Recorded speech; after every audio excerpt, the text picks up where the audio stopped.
Alrighty, welcome back to the stream, and welcome back once again to a little bit of programming. Okay, let's do this. There we go.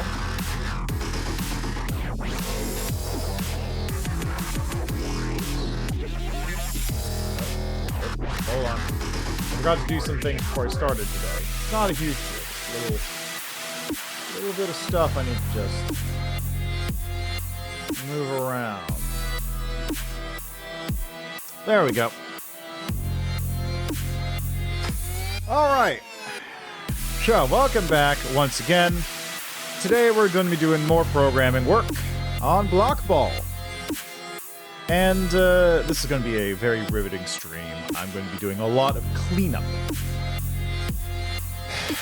Basically, the idea is I'm going to be spending a lot of time sort of rewriting how things work and creating a single big object that handles most of the execution. So I don't have to worry about, you know, things all over the place, shutting down when I don't want them to, and that sort of nature.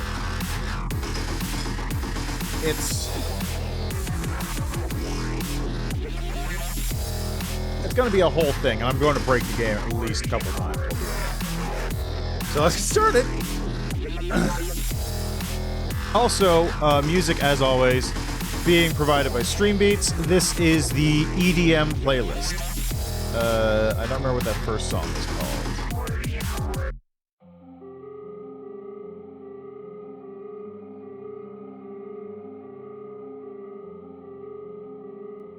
Yeah, I don't recall what that first song I played was when I was starting up, but it's not a problem. It's all StreamBeats. All StreamBeats. All right. Right. So, the plan, like I said, was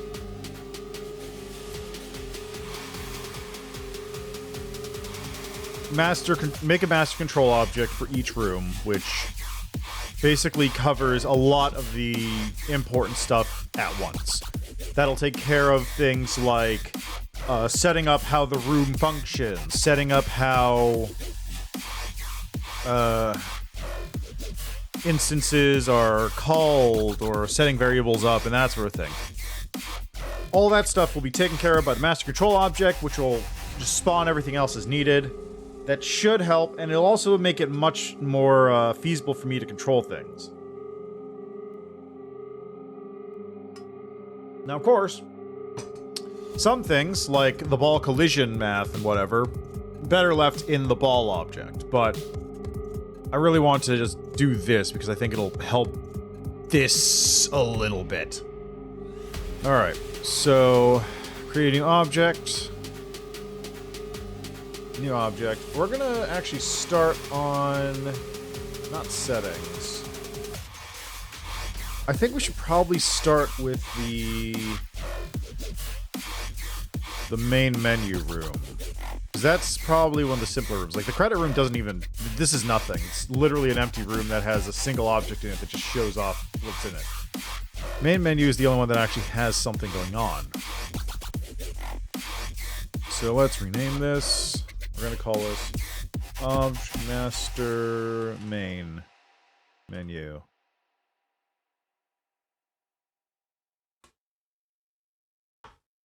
Right. So let's create a new layer here, a new instance layer. This will be on the bottom. And we're going to call this Master. And we're going to put the object master menu right there. So currently on this room we have the following instances. We have what is this? Let's call it UI. We have the UI menu, setting inits, game variants, and the actual menu options and selector options that are on there. Okay, so game variants, setting inits, and object UI menu. So let's go here, close all but this.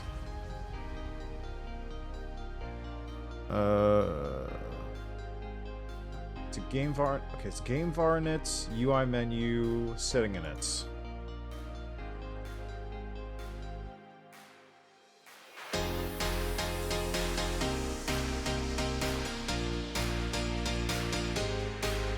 So setting inits, UI menu, and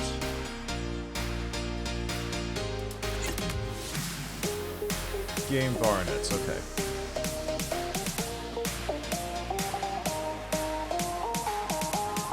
So, game var inits on create sets a bunch of global variables. Got it. Object UI menu has draw GUI and a create. Object setting inits just opens up setting stuff. So first, we want to do create right here. I'm also probably going to have to do quite a few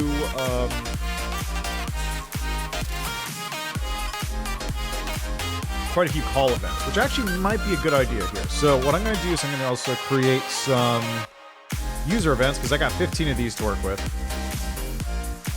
And I can basically just pull a lot of these things in and run user events during the create event. So I can just create event, call user event right there, event 0, and user event 0 is this. So let's put that there. Just like that. So settings.ini is opened right here, and that's part of the create event. But bing, bada boom, I can now actually get rid of setting inits. Like, I could just straight up get rid of this. It is no longer necessary.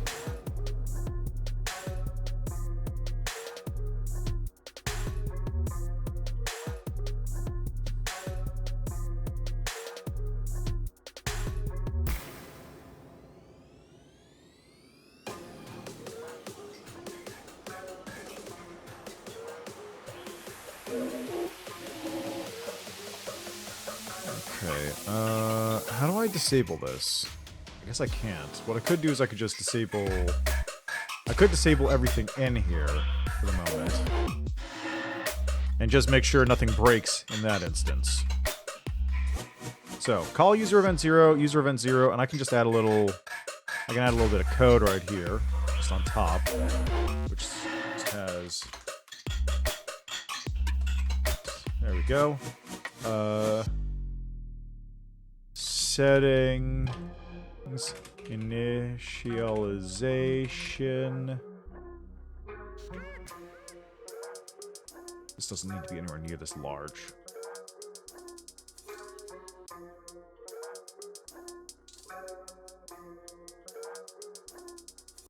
So settings, initialization. Setting.ini. Global min score. So we get sound effects, settings for score max and score min, which is really all I had in the settings as is. Yeah, sound effects on, score max, score min. And then window eventually and resolution. That's for later. Much later. Alright, so yes, there we go. INI files are set. Good. That code block is literally just there to keep track of what's going on. So on create, it does this. We can now get rid of the settings thing there.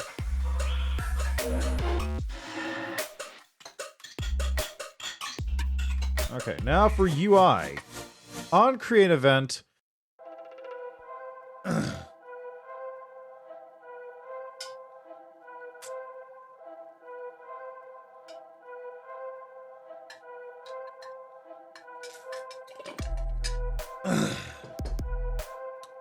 This is useless.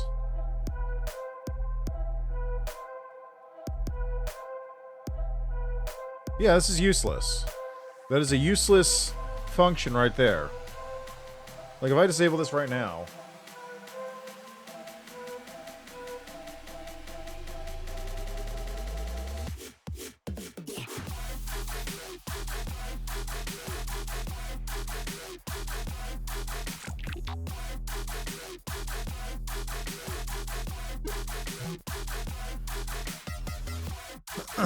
That's useless.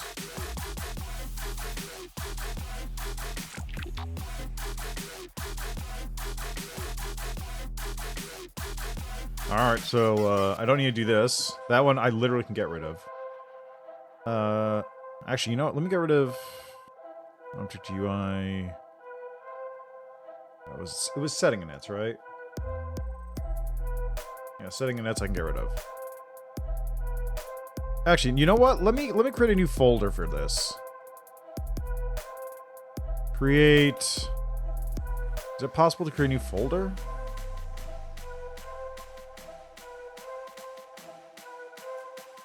Shaders, fonts, notes.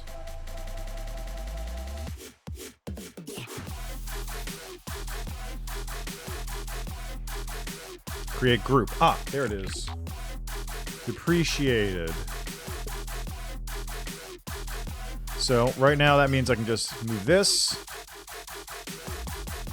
into depreciated, so I never have to see it ever again. I still have it if necessary, but I don't ever have to use it. I can get rid of setting inits right here too.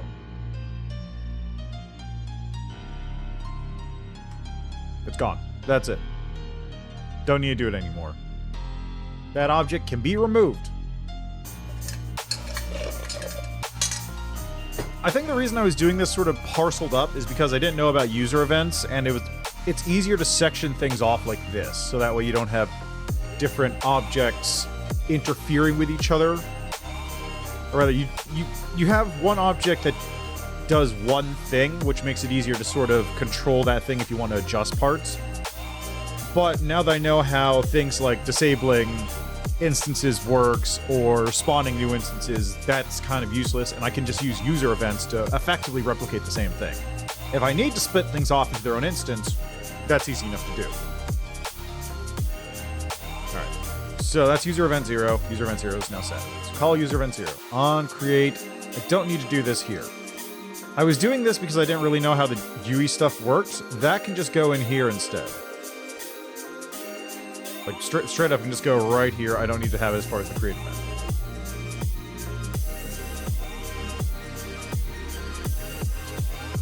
And I can just go right there. So I can disable this. That's not useful anymore.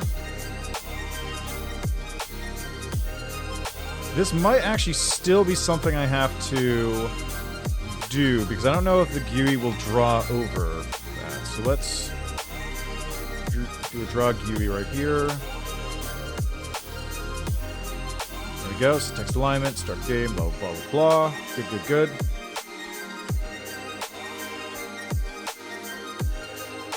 And then let's disable all those. Object UI menu. Object UI menu goes into depreciated. Let's see how this works. Yep, seems fine.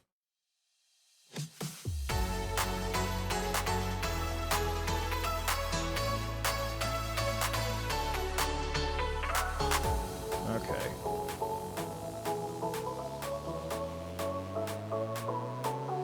Did I get lost? No, I didn't. It's just very far down. Alright, so next up, setting global variable inits. So due to how this thing works, user event 0, I don't have to worry about these as much anymore because this creates the global variables by itself. So sound effects, off, max score, and min score are now part of that function instead of this. So instead, I can just create these other settings. So for example, G menu setting for if the game menu's on, pause surface, game pause, yes, no, a winner, score, and the score, the last score note. So let's just copy all this over. And we're going to create another user event right here. Call user event. Let's call this user event 1. Another user event 1. So we got to make sure to shut down max score, min score.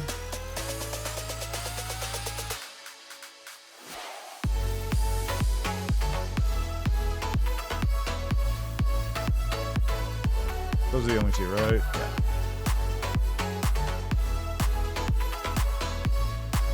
Okay, so inits.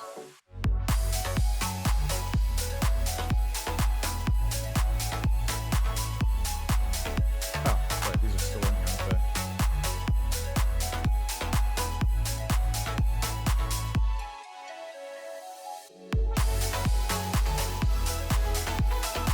There we go.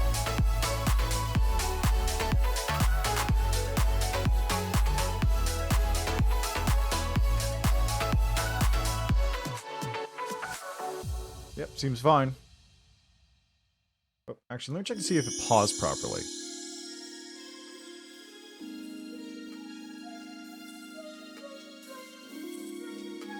Yeah, good. It works. Perfect. All right.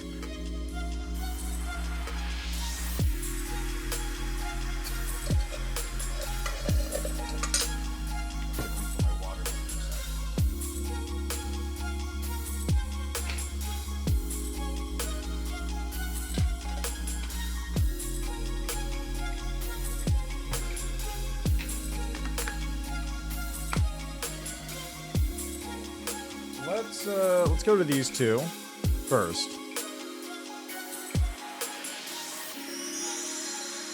Delete those two D&D actions. Okay. I'm gonna write some code right here.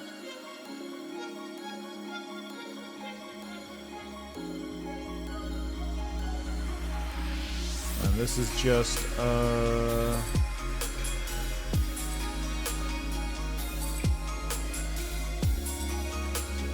global variables.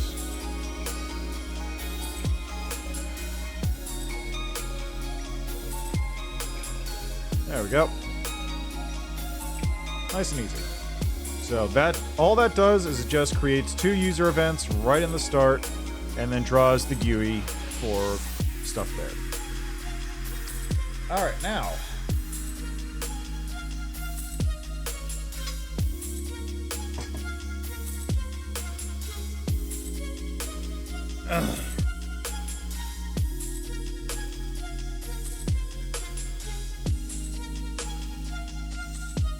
is there an object transform function? Because the main reason I'm doing these things as they are is because you like... I'm stretching these things out to fit this position, right?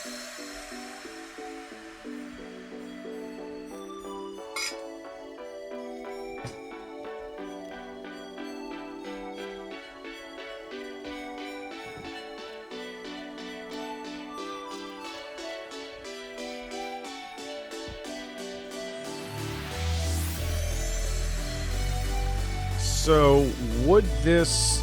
Is there... Let me see here. So, let's say on create, we're going to create instance, add 0 layer instances. Call it object ball. Why not? Got the instances layer. Sure. Now, how do I...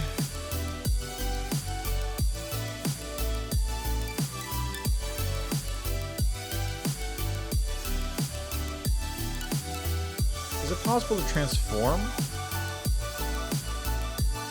Instance count, user event, instance... Maybe it would be sprite. Instance scale! Hey, there you go. So horizontal is going to be like, let's go 5. See what happens.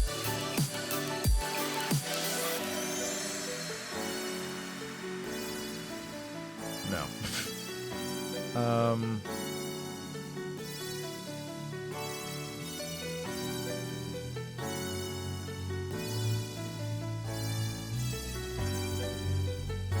does this work?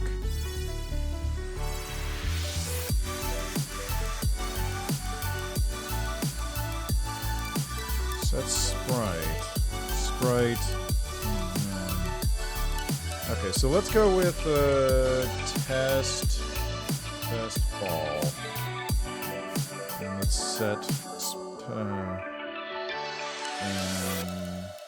object ball. There, let's try that.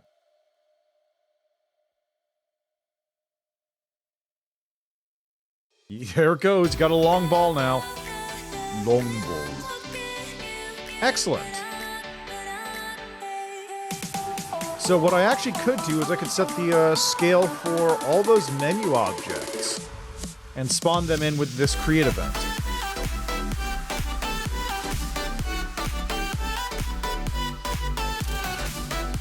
So yeah, let's do that first. So 1, 2, 3, 4. So we're going to create 4 objects.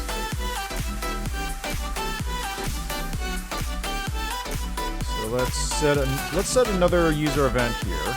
It's going to be user event 2. User event 2 will be in the create event, and we're actually going to set, let's set instance scale first here to object menu and object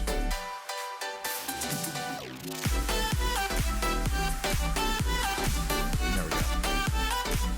So we're going to call this, let's take 5 and 5, and then we're going to use user event 2, which we're going to create 1, 2, 3, 4 instances. These are going to go in the instances layer.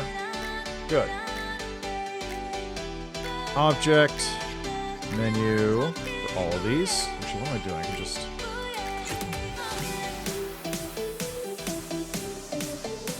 No, I don't want to delete these straight up.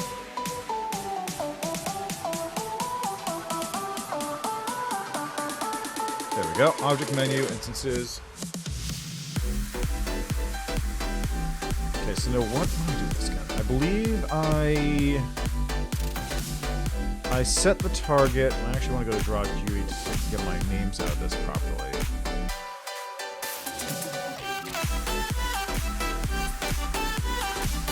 So it's, what is it, setting, what is it? It's play game, setting, credit, exit. So credits are here. It's menu credit. Oh wait, down at the bottom, that's mine. Let's exit.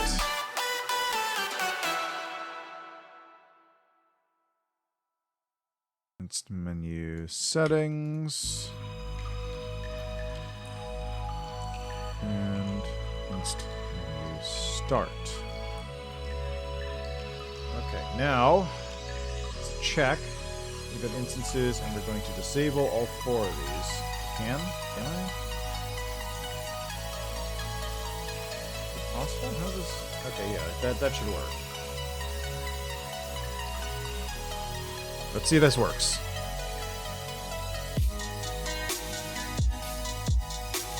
Cannot set a constant to a value.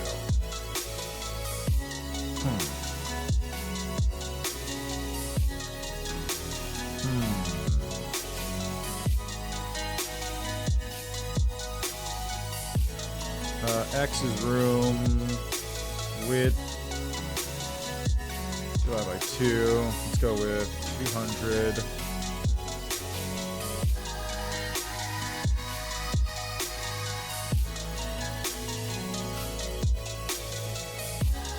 200, 400, 600, and 800.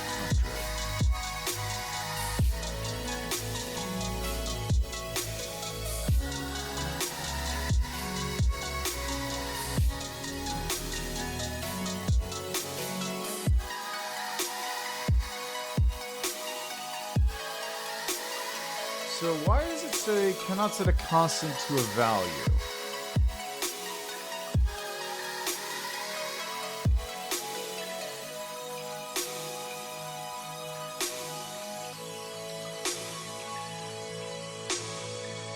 This might be an array.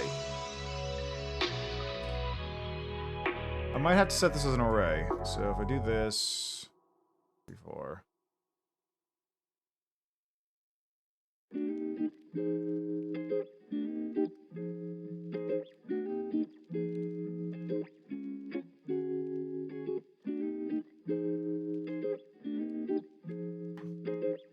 Oops, wrong one. Wait, no, that's right.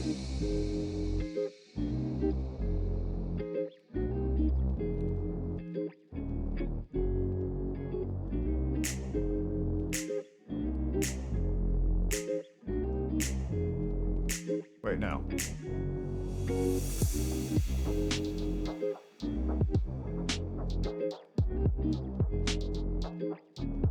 There we go. So the variables are there, and the values are going to be these temp values, which I'm just going to set as temp because I don't need to keep these around longer than this instance. So we're going to call this menu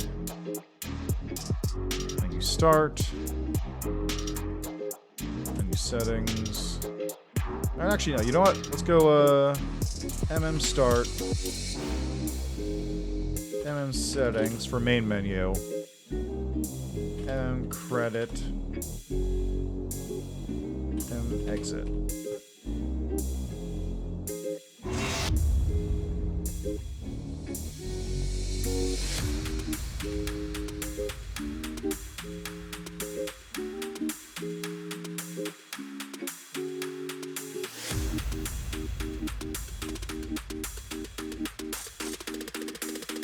Okay, let's see if that works. Can I set a constant to a value?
Huh.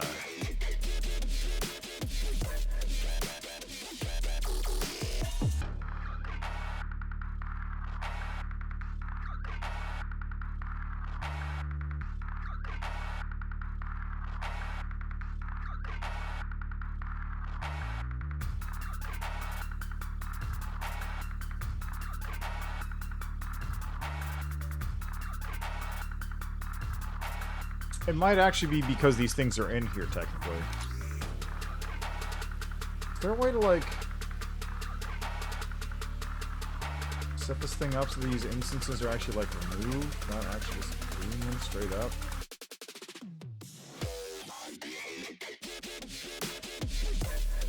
You know what? Let's try this. Let's try this. I'm going to delete this one. This is inst menu exit. It's gone. Let's see if this removes one of these errors. It does. That's what was going on. These are still present in the game, so I can't do it.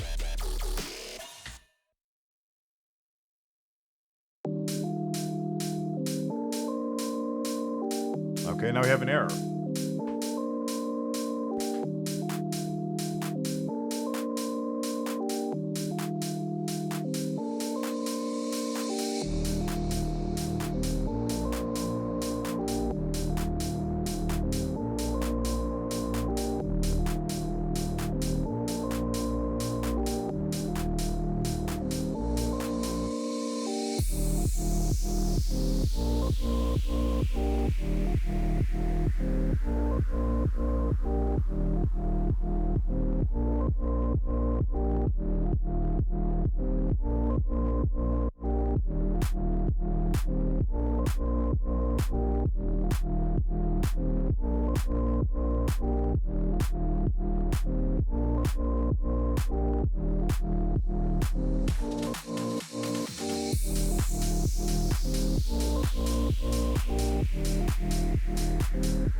Okay. So what's the problem now? Error and create number 1. Object select menu.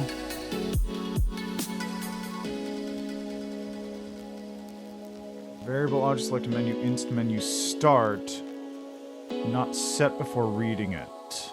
Ah, that's not a problem. This should not be a problem.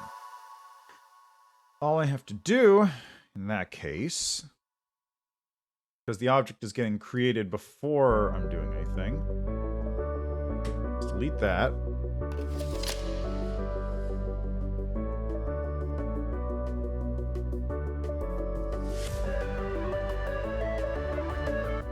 Okay, so create an object, an instance rather.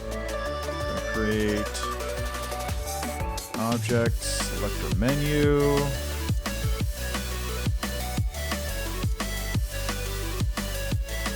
That should do it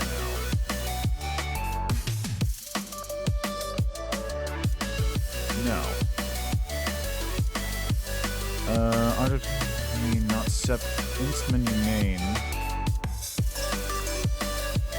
Not set before reading it. Inst menu start not set before reading it. That's Gmail object. Master menu draw attachments. Okay.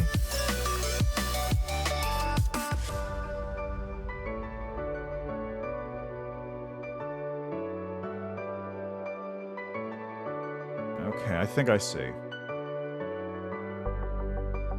I think I see. I think I see. So let's copy this over here. I'm gonna put this over in the create event. Oh, what am I doing? It's not even here. The fucking event, the fucking thing's not even here. That's why.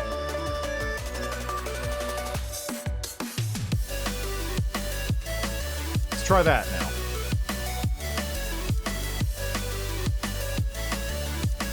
Okay, now we have another error. It says for create event, I'll just select menu. I'll just make menu not set before reading it. Add Gmail object. Menu start. Let's see, variable object select menu. It's menu start, not set before reading it.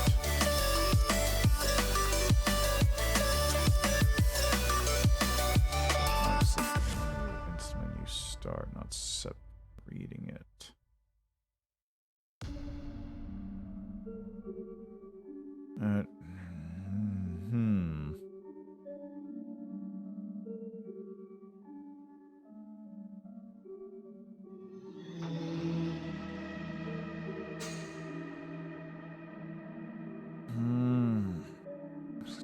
Not set reading it. Okay, so let me. Let's open up this one. I want to go to the create step.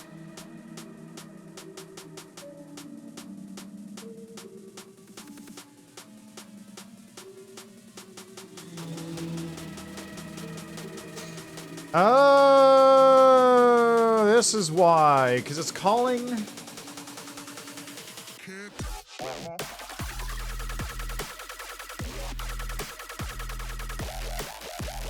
It's calling instance values that aren't currently available.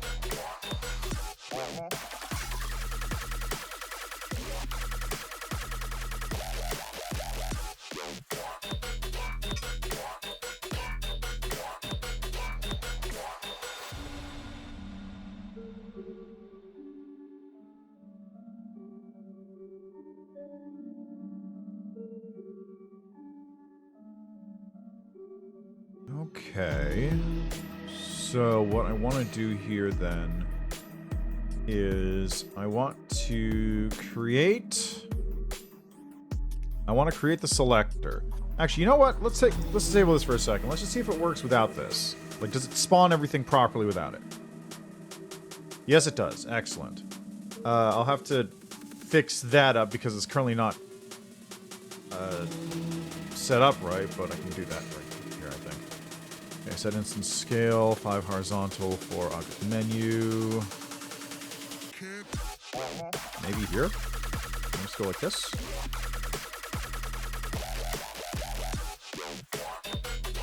There we go.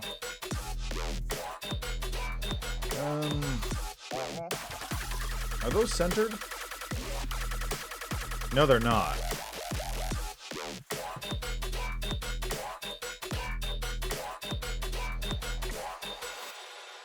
At the very least, the text isn't centered. So let's move this over by 100.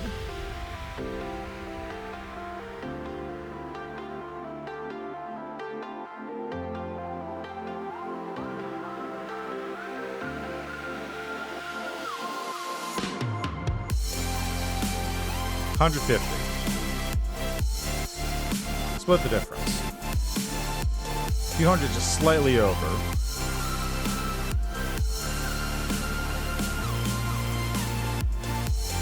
There we go. Hey, how about that?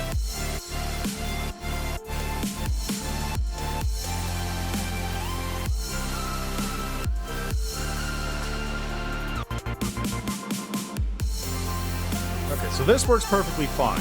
The problem comes when I spawn in the selector object.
was the error was when I go to this.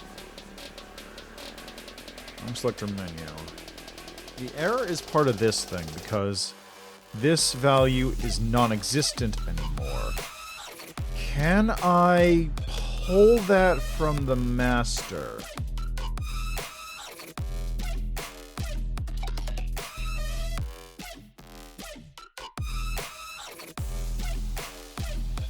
I need the instance value for that. Which I could do. I'd have to pull it here, though. So I would have to get,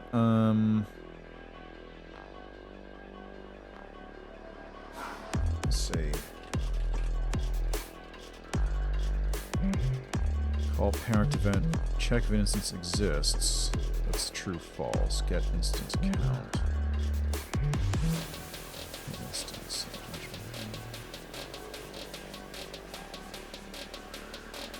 So I have my score. Get health.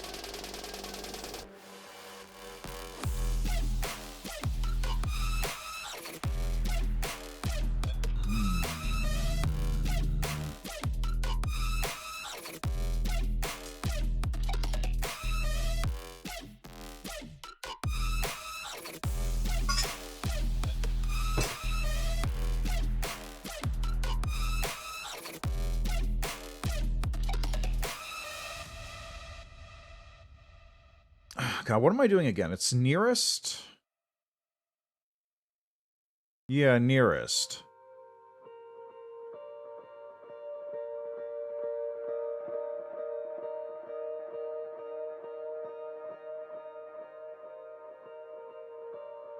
Okay.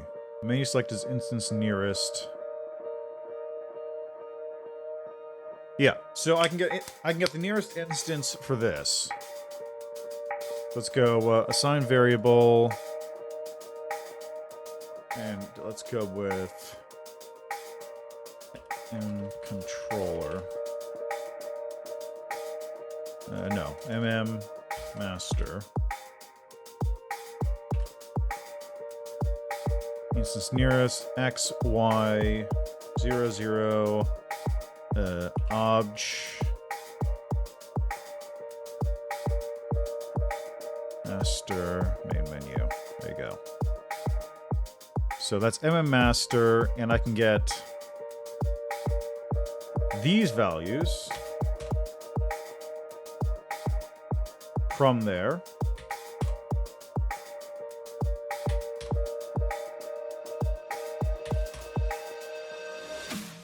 And that should do it.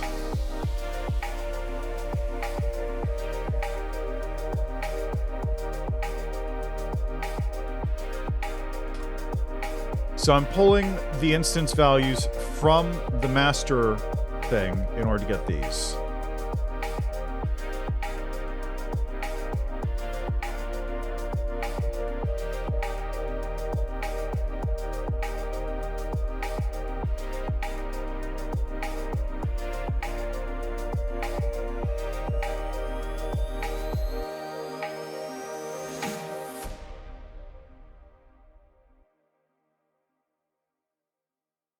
So let's try this. I may have to do a rewrite on the selector. Yep. Oh, it's not spawning. It's not spawning, but... Oh, God, I didn't spawn it. That's right. Okay. Create. User event 2. Enable. Let's try this. Okay, it's underneath. This is a good thing, though. Not that good, because it just crashed, but it worked. It worked, it worked, it worked. Now, how do I set it above?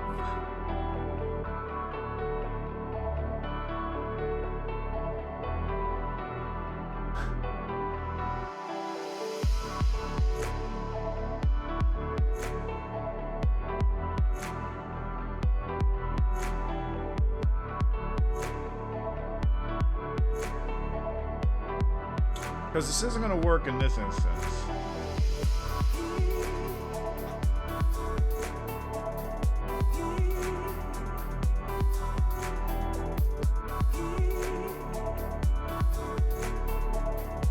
If I move this up top, this is gonna break everything. I just know it. Watch it break everything. There it goes. Because it's being created before the instances that it's calling. How do I...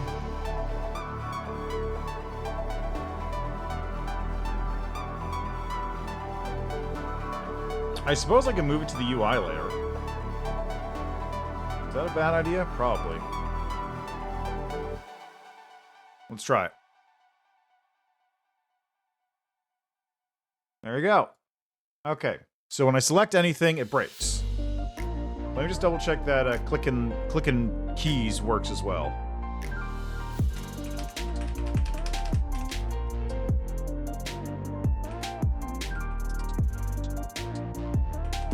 Okay, that works. Good. Okay. So, what's the problem with it pressing enter? I gotta look at this error code. Okay, it says error in action 1 for step event, object selector menu, variable object selector menu, instant menu start not selected before reading it.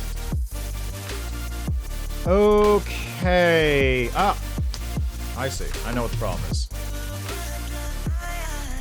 Problem is, when I go here, I thought this was going to be the case.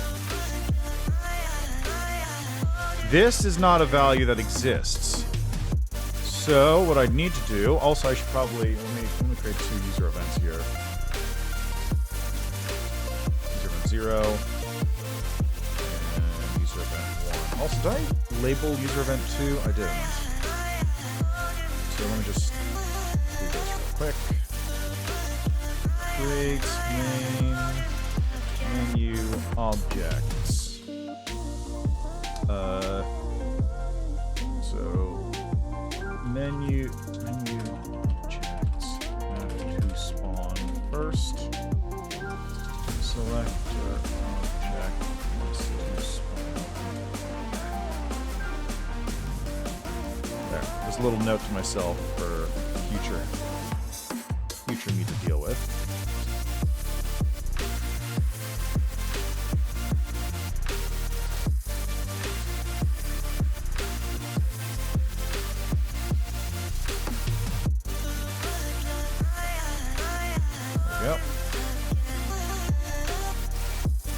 User event 2, all set. Good, good, good. So user event 0 and 1. User event 0, I don't really need to do... excuse me, I don't really need to do anything here. What I do want to do is I want to user event 0 this starting bit. Like, this is fine. Mouse preview UI, blah, blah, blah, blah, blah. If key pressed, this entire thing, I want to user event.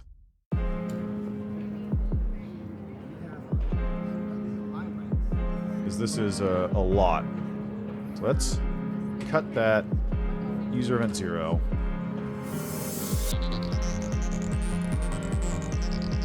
Okay. That's right here. That's where it goes.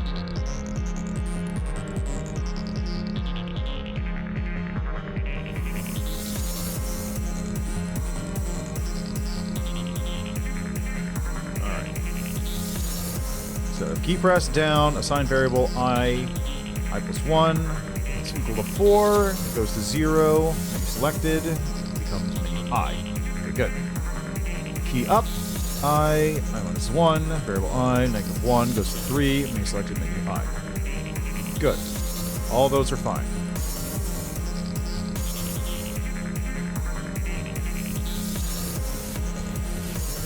Okay, now...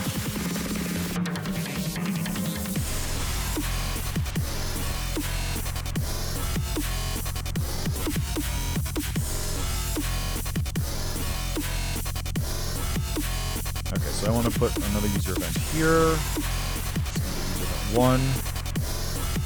Because I'm going to do the enter bit right here.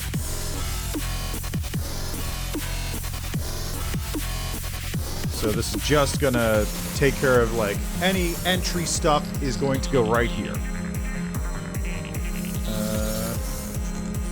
Menu button press confirmation.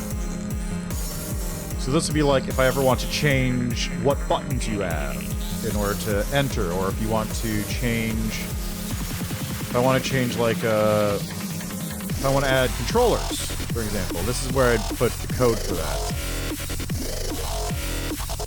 Man, this music is really more intense than I was expecting, isn't it? So, let's add another one here too. Code.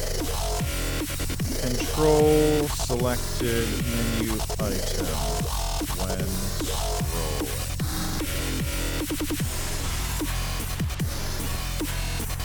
This song's going a little too hard, I feel like. This is a little unnecessary, I feel like.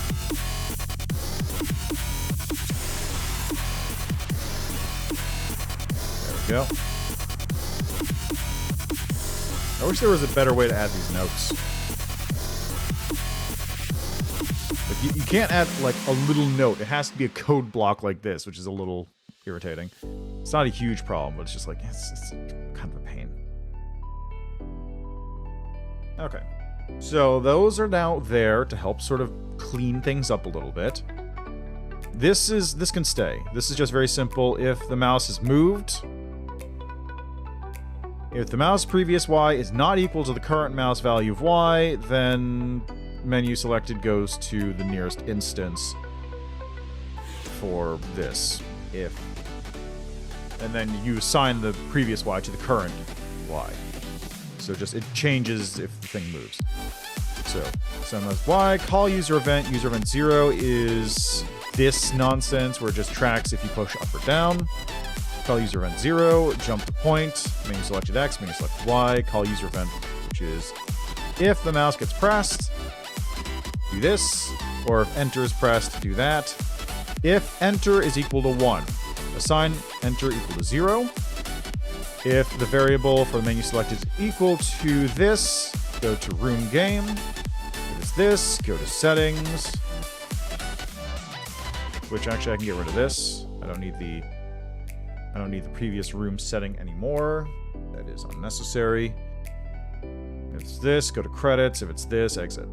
Yeah, okay. Now, the main thing I'm going to do is I'm just going to do...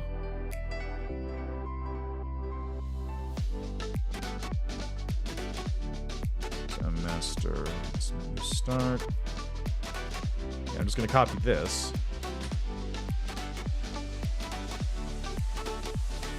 Because what's missing here is I don't have this value. Inst menu start only existed as a local variable, basically. Or it only exists as a local variable currently. So this, there we go. Let's see, if I put it here and push up, it'll go down to exit game. So that's something I do need to do. I have that code in the settings menu, and I gotta redo it, but hey, we're back. Menu, settings, an exit, credits, bing, bang, boom, exit game. Perfect, it works. Much cleaner. We now only have one object on this main menu, which means if I want to do something stupid in the background, like having an AI ball and paddle playing in the background, I could do that if I wanted. I could change anything around here because none of it's really being controlled by anything. I don't have to worry about those objects hanging out in the middle. That said, it would be pretty funny if I had it playing in the background and the ball comes in and like bounces off of a menu object and then bounces away, and then that's how the game's running.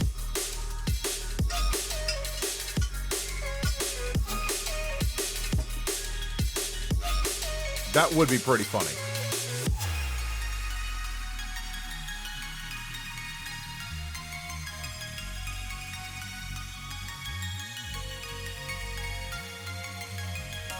I should do that. That's the thing I should add, actually.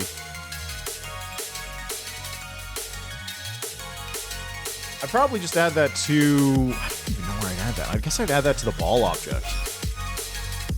Just have it bounce off and hit menu object or something. Then I don't have to add walls though, which is doable. You know what? Let's see how that works. No, I really shouldn't. No.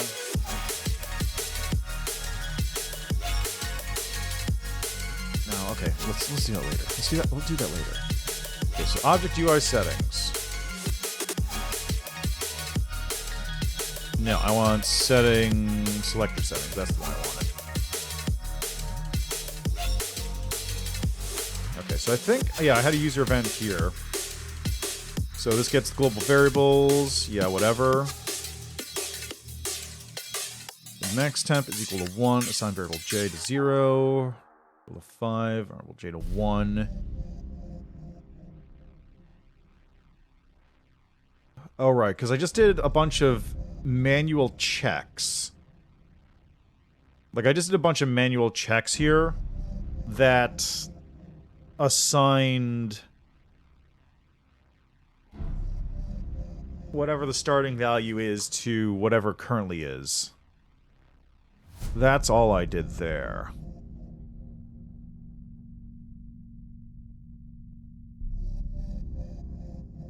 I bet there's an easier way to do it.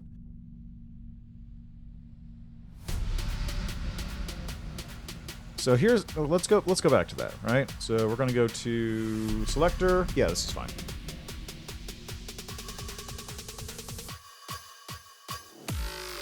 All right, so the master object is basically set here for the moment. So let's add another user event.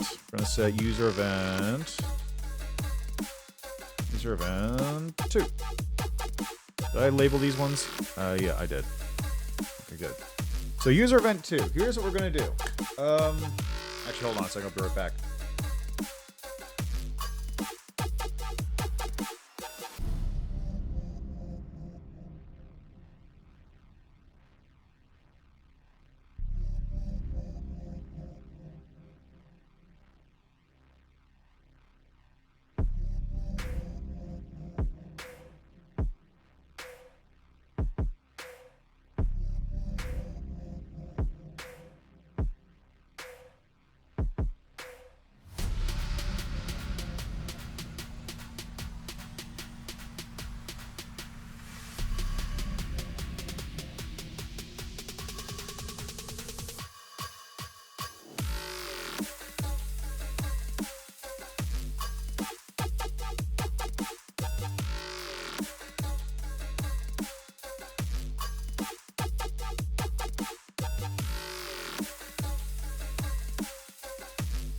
Okay, so here's my idea, right?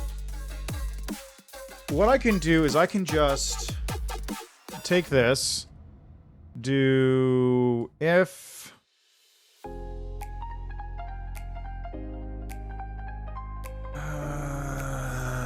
no, because I've got to basically, okay.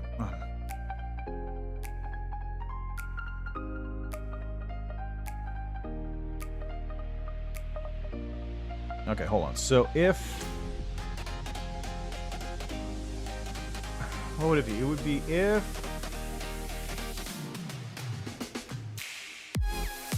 Menu... Because no, because that's an array. If...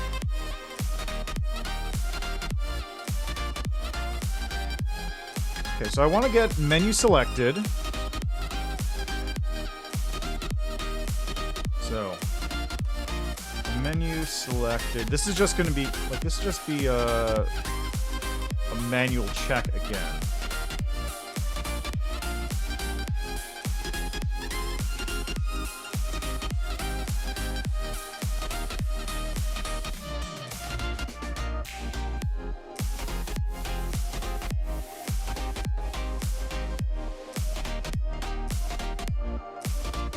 I wonder, can I do if menu I?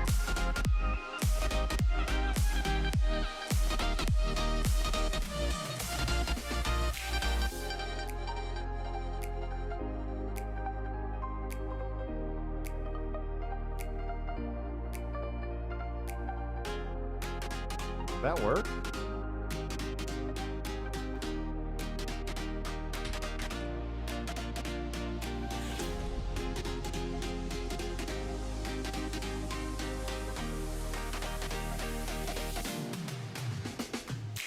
So if menu I is not equal to menu selected,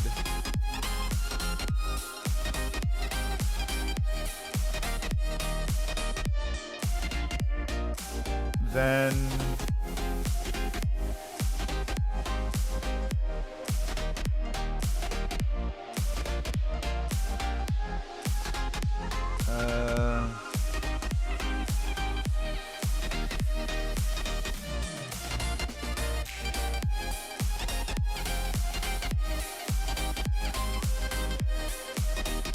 so let's try this. While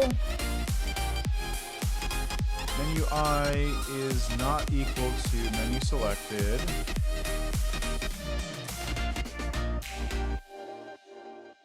let's increment it up.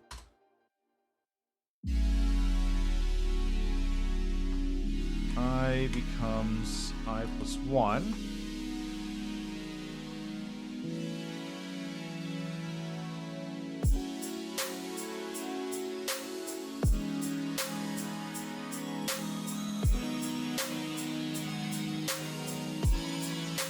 If I is equal to I is equal to 4 or 4, set I equal to 0. So let's try this. And where would I put that? I would put that. Which one's user event 0? User event 0 is just this. Okay.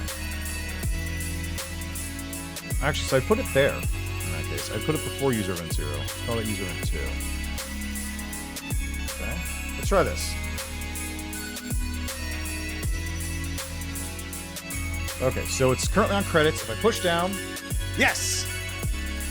Okay, it's on settings. I'm going to push up. Whoops. It's on settings. I'm going to push up. Okay, now it's on settings. I'm going to push down. Okay, it's on exit game. I'm going to push down. It's on exit game. I'm going to push up. Perfect. It works.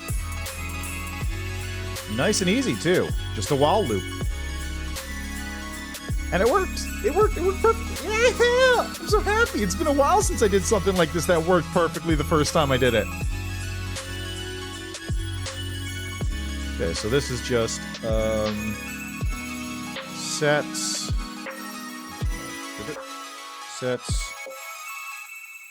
I to current menu, currently selected menu. Synchronizes keyboard/mouse selections. Yeah, that's basically all it's doing. I'm just using it to synchronize between keyboard and mouse input for menu selection. It's literally all it does.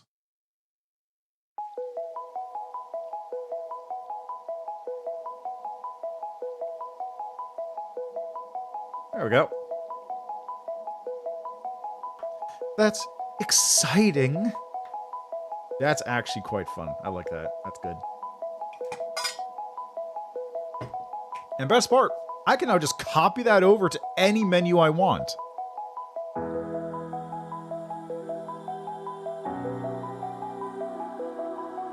Like, basically, that code is completely reusable for everything.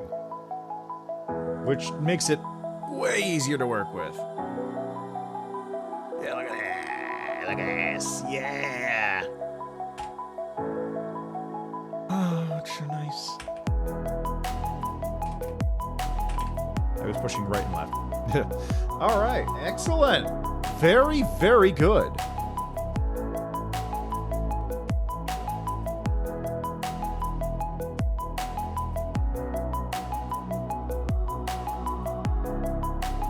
Yeah, so if enter is equal to 1, then, okay, so set enter to 0.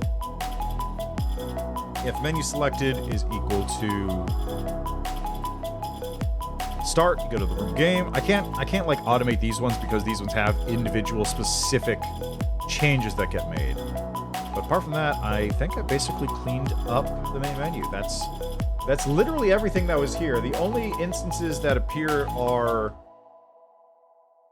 like, the only things that actually show up are the object and then this. So, main menu is now fixed.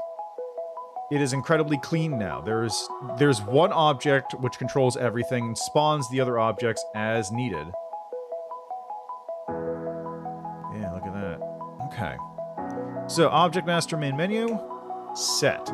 I don't need to do shit with credits. I might want to mix with settings next, because settings is probably the second easiest to deal with after that, given how much of a mess the game one is, because I've got things going in and out of that all over the place. Okay, let's create a new object then.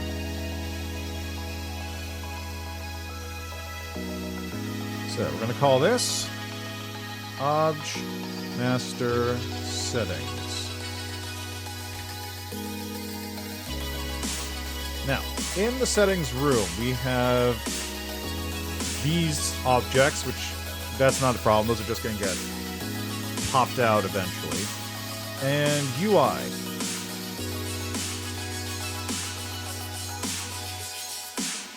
Object UI settings. That's pretty much what's taking care of a lot of the work here. So, I'll just move these things over. So, create event. Set global variable selection active.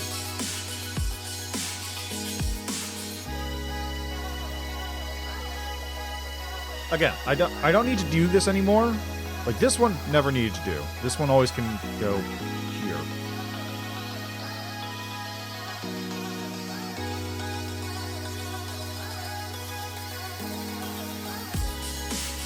Could always go here. Like, that was just me not knowing how to do things properly. So create, set global variable selection active. No longer need to do a global variable because I can just have everything set in here. So let's do create. We're going to just set a regular variable.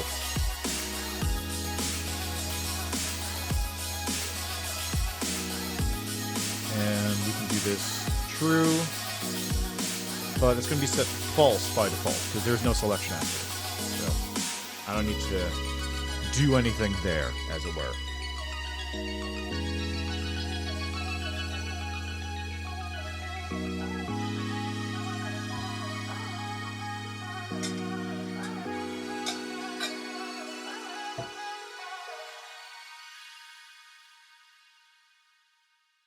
Honestly, I could just...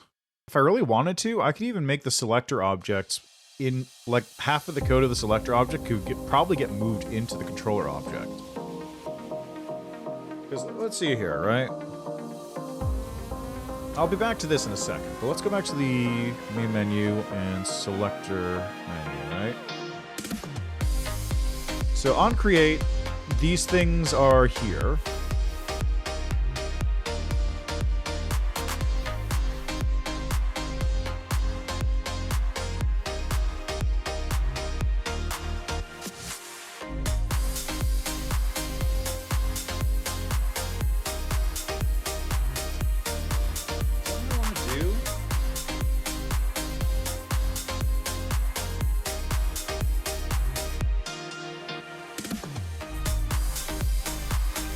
But like, okay, so variables get created, and then I would just have it moving.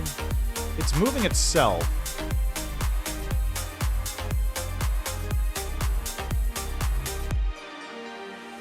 Would it be easier to move, like, this section over to it, though?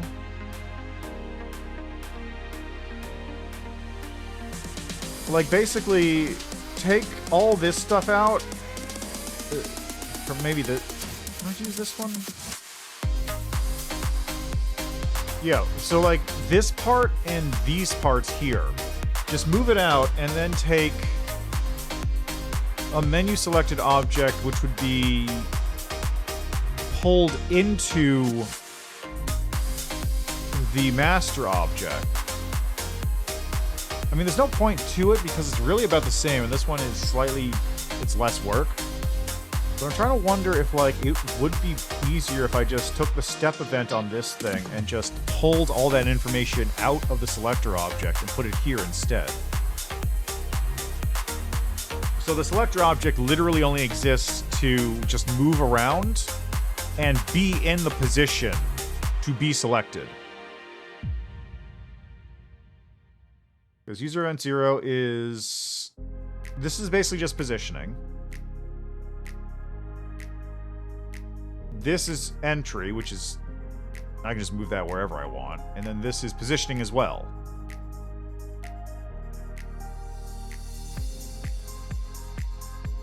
So I could move the entry stuff to the master object.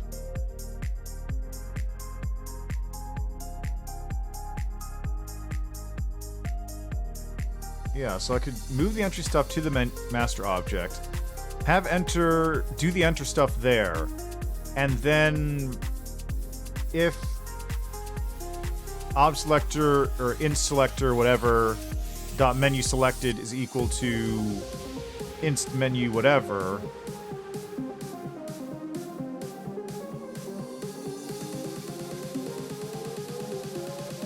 go to whatever. But would that be better? That's the question.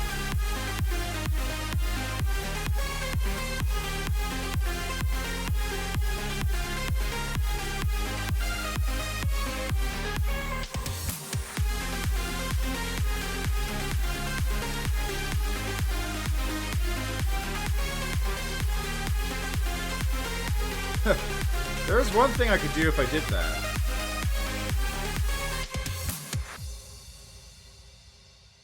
So, if I did that, one thing I could actually do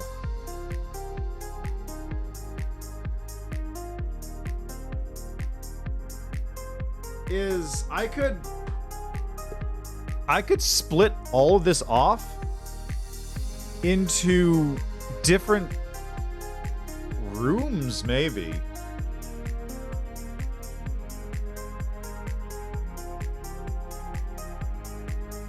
I'm not sure if that would work better. Like, would that even work? Could I make a single object selector and just have, like, user event whatever is if this is main, if the room is main menu, run this set of stuff, which is this part of the code. If the room is the game room, run this set of the stuff, which is the game room.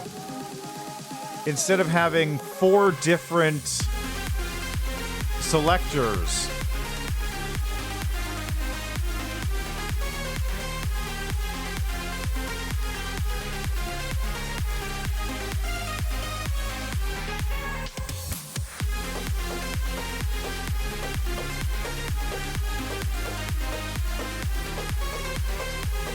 Let's try that out for a second, because I'm not sure how that would work.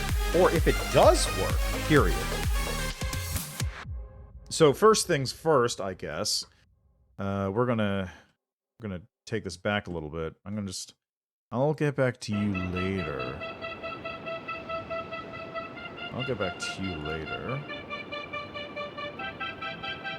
Okay, so we're gonna need a step event for this.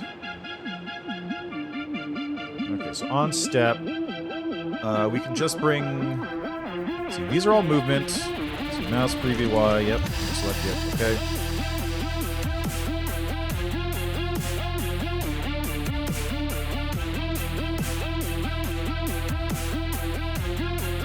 Okay, so these are all fine, yeah. This is all movement, basically.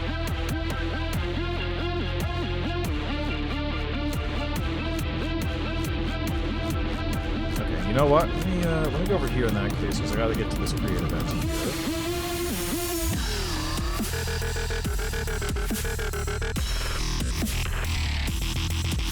God, that song, this is going unnecessarily hard in the song. Seriously, it's kind of funny.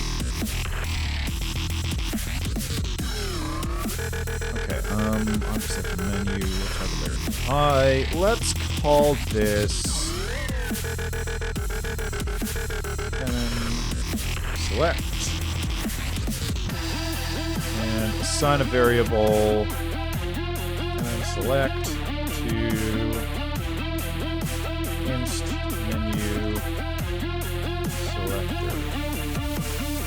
Okay, so I have inst menu selector available whenever I need it, really. So step event. Okay, so jump to point and menu selector. Call user event 1. User event 1. Menu button press confirmation. Just grab all this here. Move it over to here. So, the enter variable is 1. Good. So let's do this. I got 2, so let's go 3. Delete this. Delete that. Yep. And call user event 3.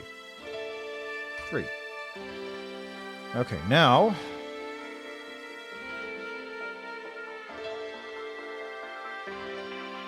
okay, user event 1 called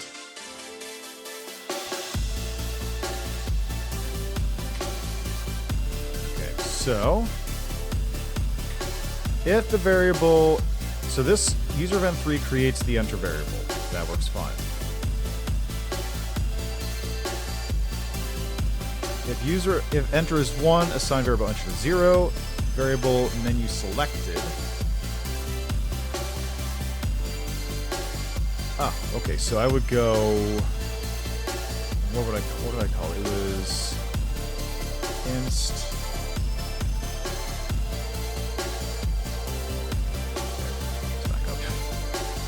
inst menu selector.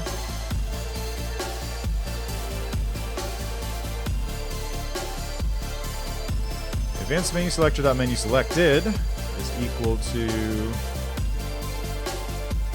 inst menu start, go to the game. Inst menu settings, go to settings.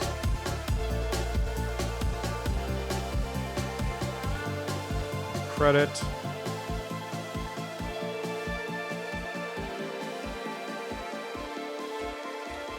There we go. So now that that's all been moved over, you can disable all of this code. And probably this one too. User event 1 is that one, right? Yeah. So let's disable that and see what happens. Broke. Error in action is number 1 for step 0 for object mask main menu. Not set for reading it. Step 0 on 12 for step event. Okay. Error in action number 1 for step event 0. Object mask main menu. Enter not set for reading. Okay. Where do I set enter? Where did I set enter? Oh, I set enter there. Got it. As part of the create event.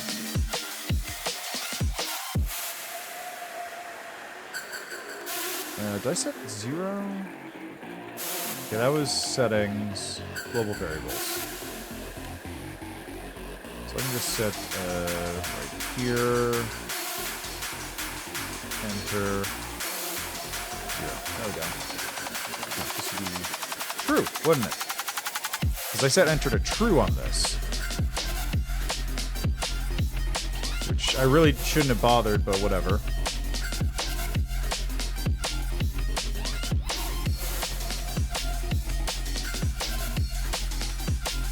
Did I? No. Enter is 1. Step create. Let's set to 0. Okay. Let's try this now. Okay, looks good. Start menu.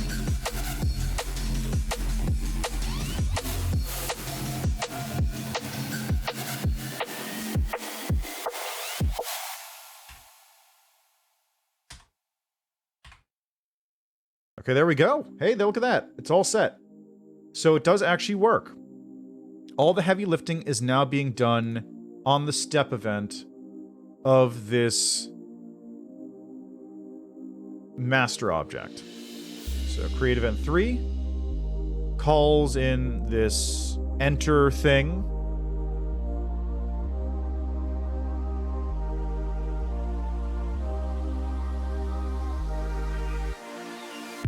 Step variable of enter.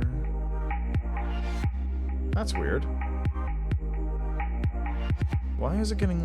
I guess because it isn't being assigned at the start. Alright, well that's fine. Alright, well, now that I know that, the step event has now been significantly reduced in terms of this.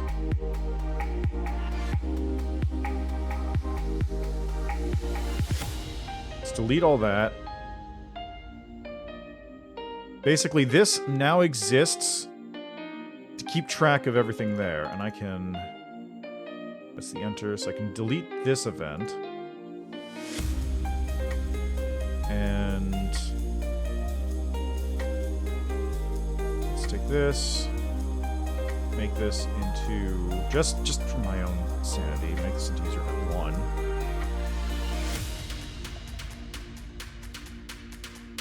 Delete event.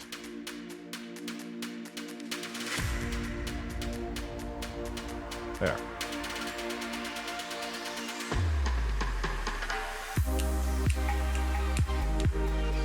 There we go. So now the selector basically only has code to keep track of where it is. Perfect. It still functions as normal. Right, okay, I didn't set a previous room anymore. That's fine. I can just go back to my settings real quick. Just if escape is pressed, go to room, menu main. There we go. Problem solved. I forgot about that one.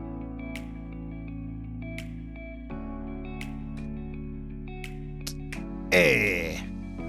Now that's what you like to see. Alright. Main menu has now been significantly reduced in size. Let's go to this now. I'll be back in a second.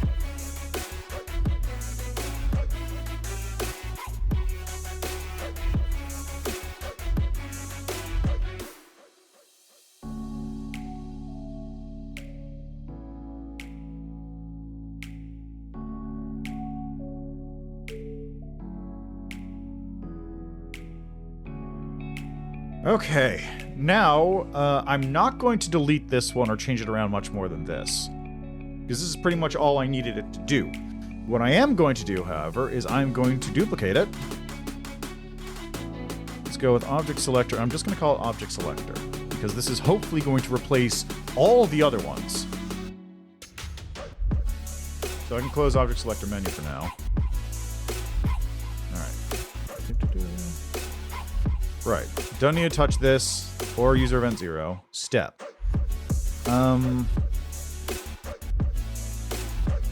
Yeah, this all is fine, actually. I don't need to worry about any of this shit for the most part. So create.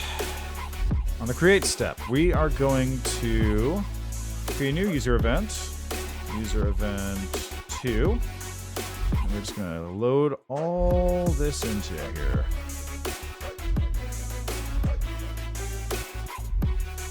With the exception of set enter to 0, which I don't even need here anymore, do I? Like, I'm pretty sure I actually don't need this thing anymore.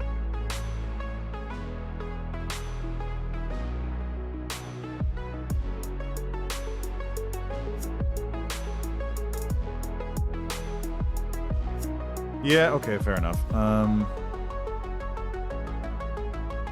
Okay, so go back to object selector. Forgot I need to disable all this stuff as well. Because otherwise it'll start doing funky things. Yeah. Okay, yeah, so it's...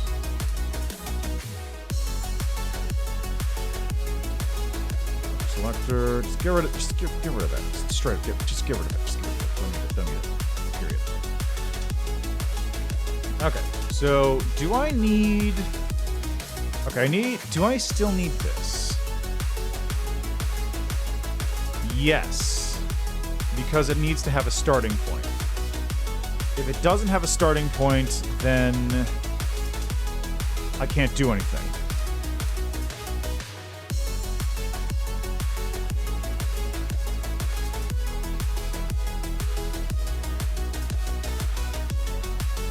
Actually, do I?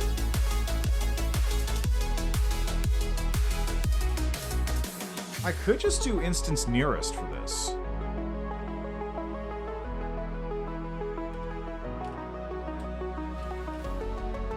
Instance nearest. 0, 0, menu.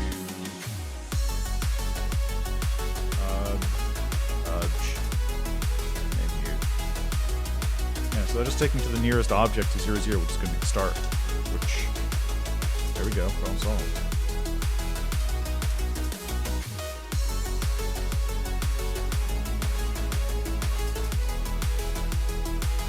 Okay, now do I need any of those ones?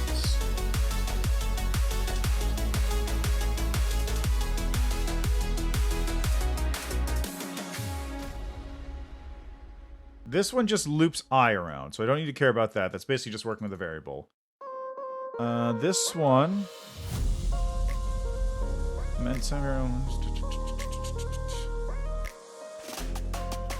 This one works with I, and then sets menu selected to whatever I set the menu as.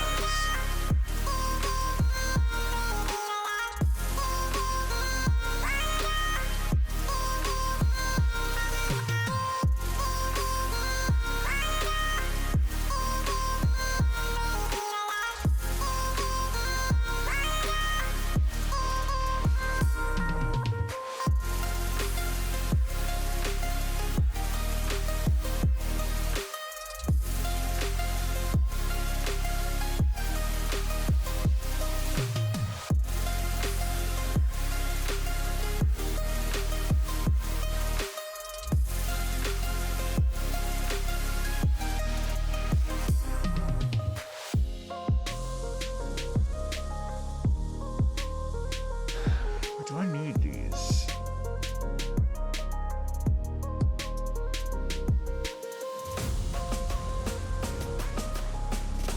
Calls that instance. That value around it.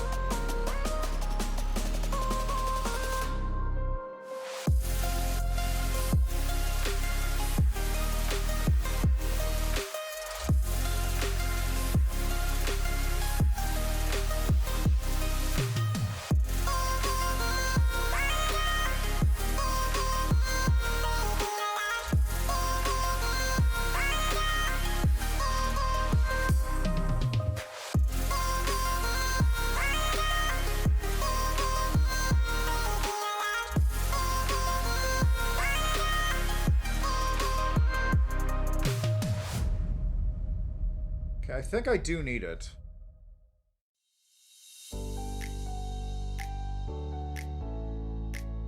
Because this is specific. This is stuff that's specific to the main menu, so I can't. Yeah, I think I have to do it this way.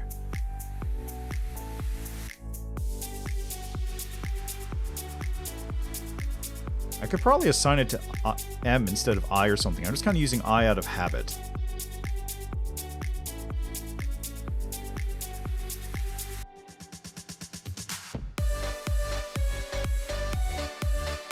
All right, well, let's try this.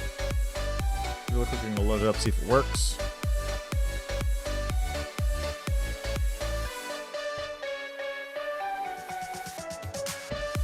I Okay, good. It works. Good, good, good. All right. Let's object selector menu. Right. So I'm going to now take this and I'm going to just... Okay, so...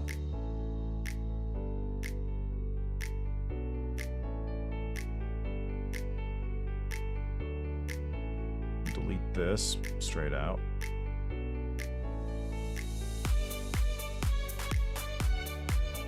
Okay, now this entire thing is going to be in user event 2. Right there. So we can just delete this since it now lives here. Now, the tricky bit. This is going to, I'm just going to set some code here. Menu variable setup when in main menu. God, I should just make a small note instead of this nonsense.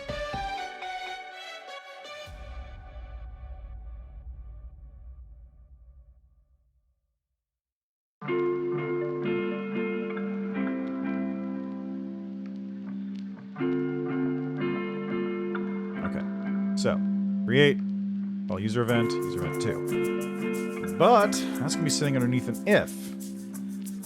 So, let's get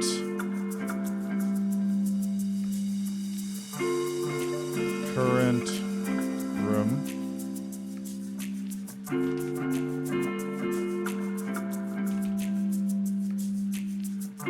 Wait, how did I get... Did I get current room again? Get current room. There it is. Target. Let's call it temp. Let's call it room. So if temp room is equal to... How did I call the rooms?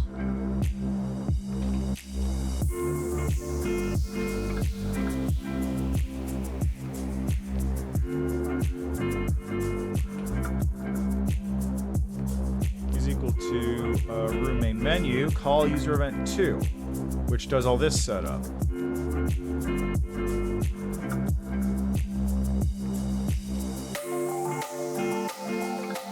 And this only works in room 2, or in the main menu.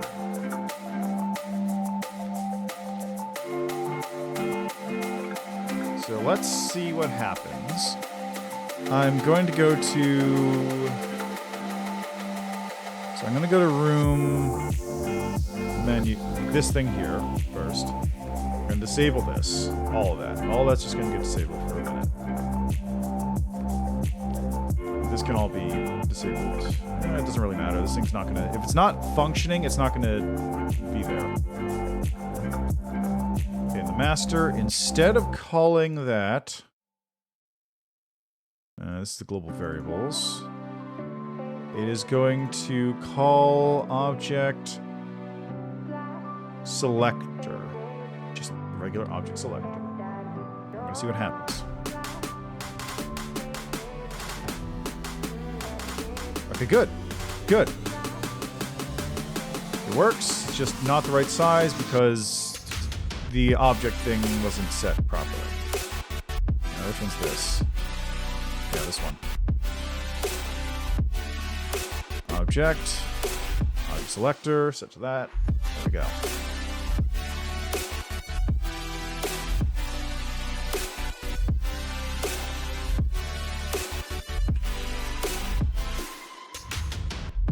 All right. So now, next trick. Let's see what happens if I put this here. Throw it in there. Doesn't matter where. Let's see what happens. Is it going to break? Yes, it does. Object selector mouse prev Y not set before reading it at gamer language object selector step 0.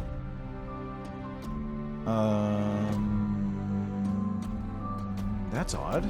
Why is it not set before reading it?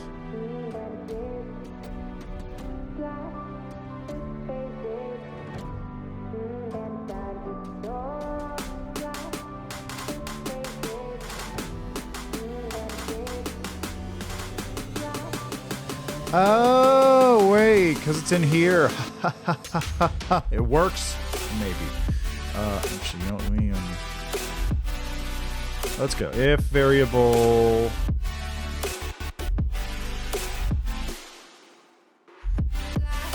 Call user event. Let's call this 3. That's another user event 3. And we're just going to...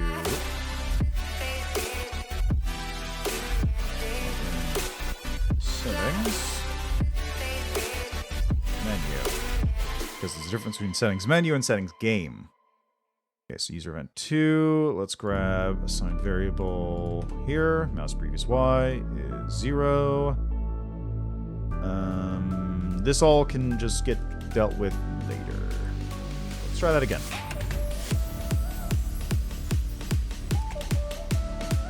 I don't think I set that thing up, did I?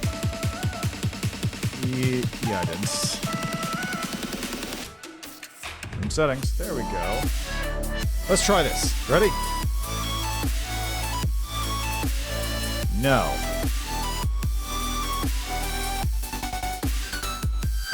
Login selector not set before reading it.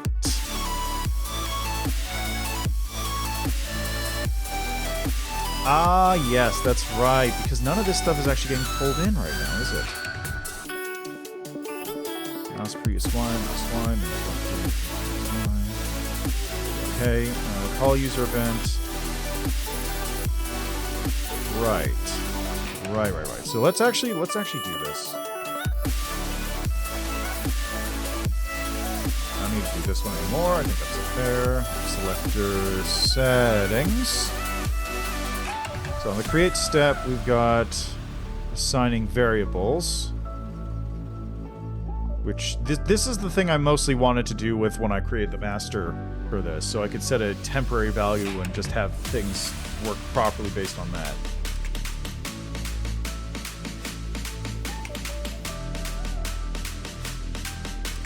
Okay, you know what? Let's just fucking... Okay, so I'm just gonna set I to 0. See what happens.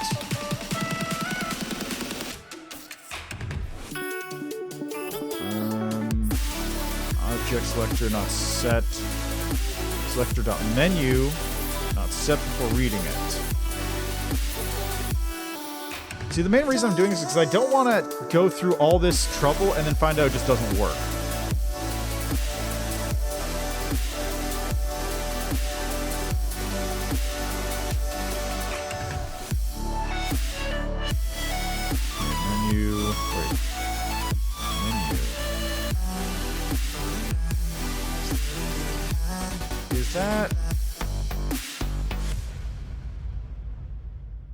It's an other event user defined 1.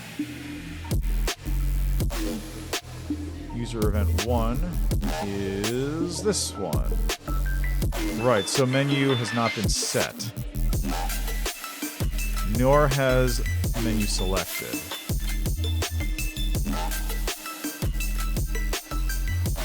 Menu 0. Menu selected. Just gonna do this manually. Get it going.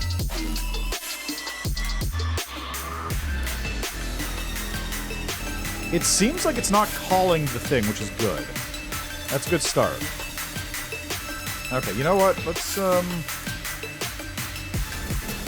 deal with the other shit first. This is something to come back to.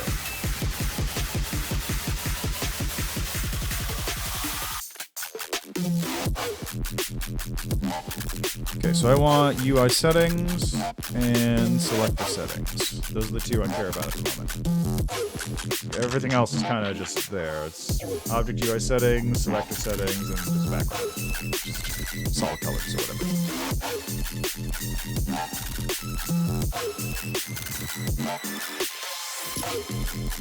All right, and we have master settings.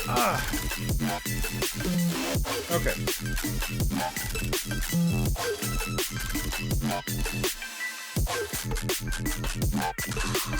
Right.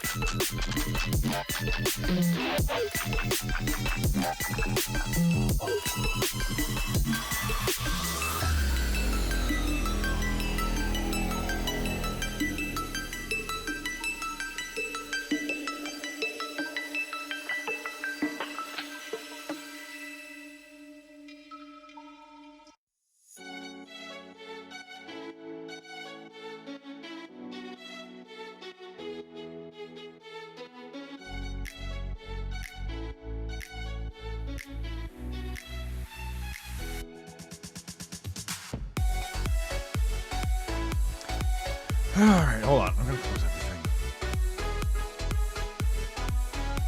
Close all with this.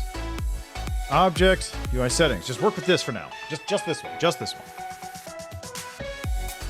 So, first, selection active, variable. Good. We're dead in there. On the draw GUI step. Let's add event here. Draw GUI. Text alignment. There we go. Sound effects go there. Save and exit goes there. I'm probably going to change this to 150 again.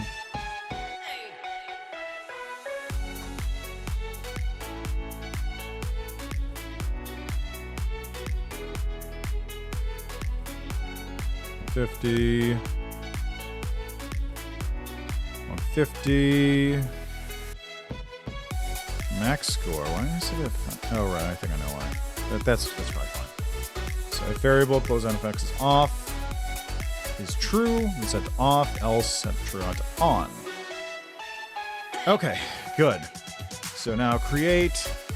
We are going to create a user event. Event 0. This is going to be create menu object.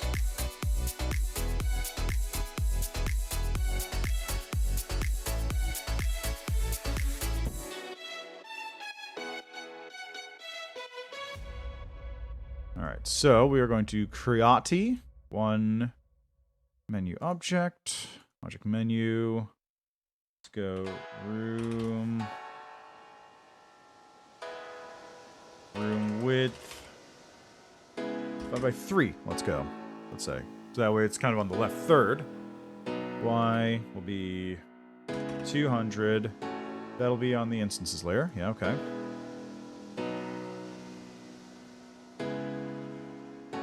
Okay, so this will be 200, 400, 600, and then to 1,000. Well, no, let's actually make it a little bit shorter than that. So let's go 150, 300. Where are these things at? It's 2, 4. Okay, so 1, 2, 3, 6. So 153, 450. Let's go 7. There we go. This will be room width for 2, since that's sort of in the center there.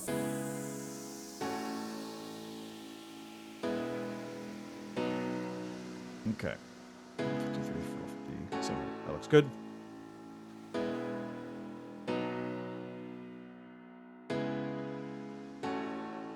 So we're going to vary on these things and these. What was the syntax I used for this in the main menu one?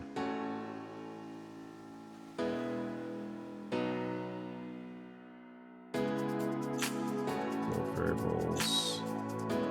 It was So that's main menu. So let's go settings, you know, whatever. Setting sound effects, setting blah, setting blah, setting blah. And then object selector goes in the UI.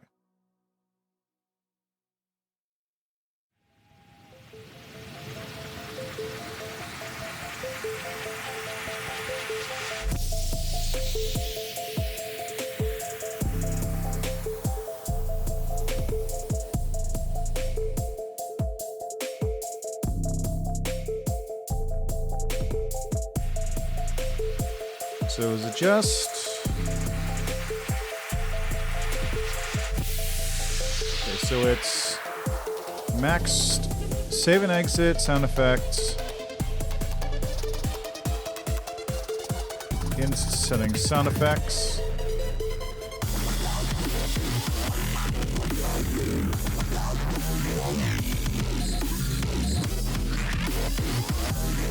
setting save, max score. I'm not going to use this playlist again, I feel like.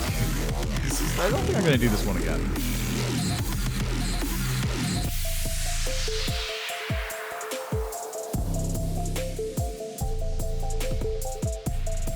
Okay, there we go. That looks good. Max score, min score. So we're going to call these... It doesn't really matter what we call them because they're going to be temp variables. So let's call this...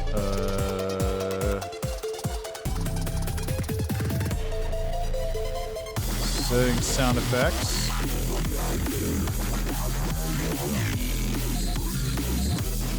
Setting menu sound effects. Setting menu. Max. Setting menu min. And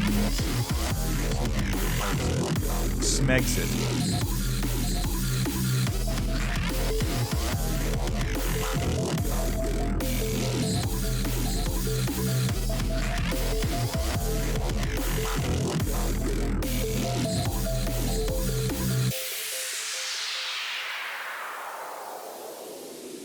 There we go. Smithfisks. Smexit.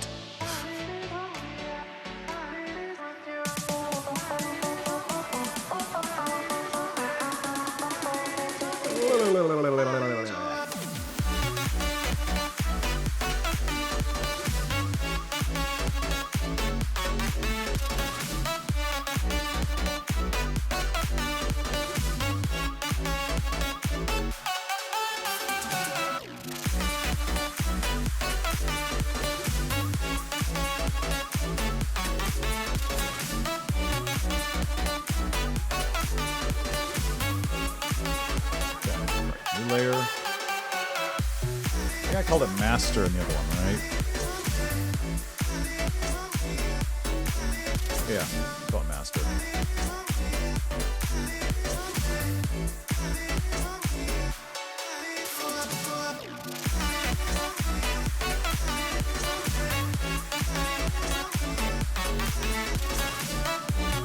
There we go. Alright, so now when I go to settings, it will create the objects, assign the values there, then create object, selector menu, nope, selector settings. I think I also named this one, right?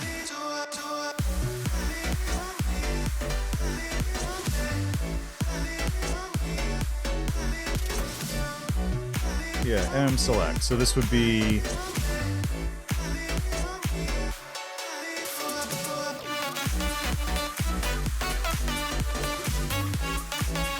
select, and then set variable. This one is inst.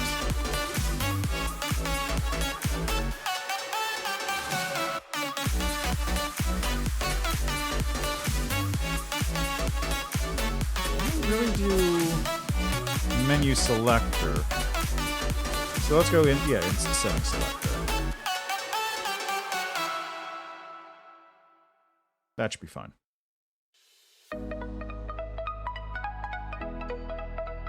There we go. Select. Okay, so that's create. On create, it's going to do that. So call user event 0.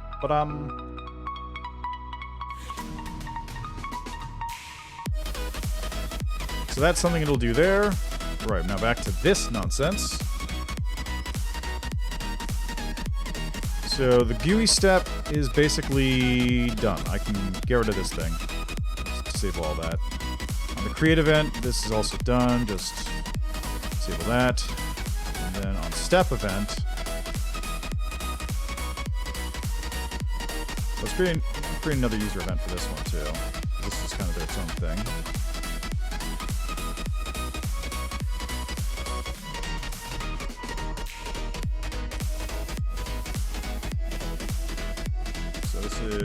Nope. And this is check if a menu item is currently selected.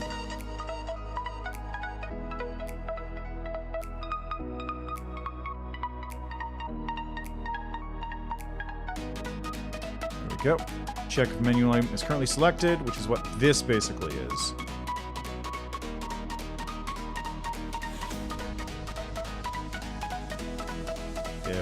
I don't need to make that global anymore, so this is just if selection is active is equal to 0, if selection active is equal to 1, I can invert it. So selection active is selection action is true, or is false, then close the ini file and go to the main menu instead of writing to the ini file. And if selection active is true, selection active becomes false.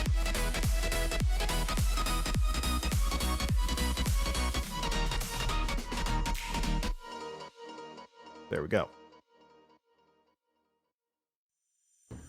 So that goes under a step event here.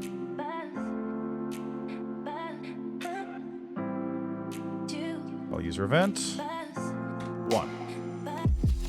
That's all this thing does basically.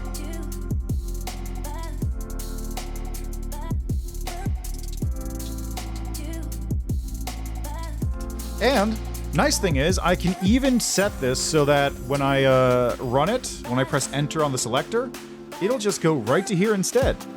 It'll just, because of the way I'm setting it up properly currently, enter on the thing will just run here instead of on the selector object, so I don't have to worry about global variables getting set around. Okay, so UI settings is basically depreciated now. I can disable this. Yeah, this whole thing has basically been depreciated. I can get rid of this.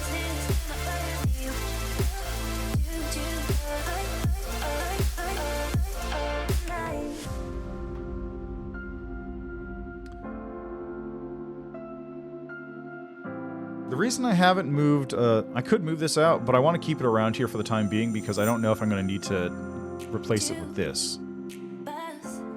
I'll put it, yeah, I'll keep it here for the time being. Okay, so that's that. Let's try running the settings real quick just to make sure everything's still hunky-dory. Not. Error in action number 1 in create event for selector settings. Object selector settings, sound effect. Oh, right, now I need to do this shit. Right, of course. Well, first things first in that case. Just turn off this right here. Just disable these two for a second to make sure it works.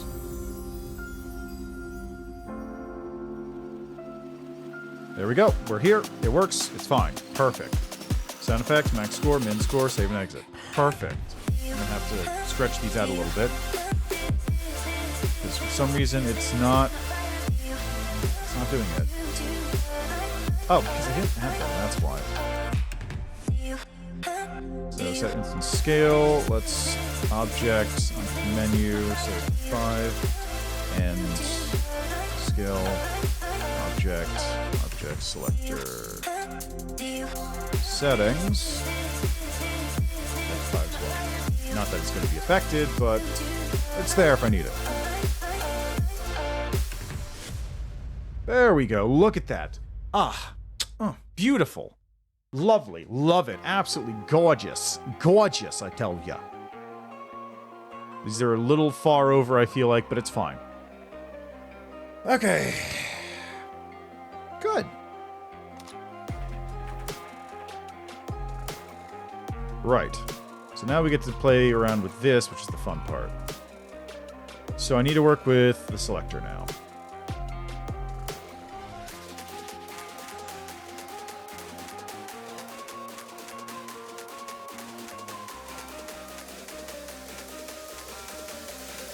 So, on create event, I need to have... All this stuff is fine. What was the issue with it that I saw? Because I already forgot. Alright.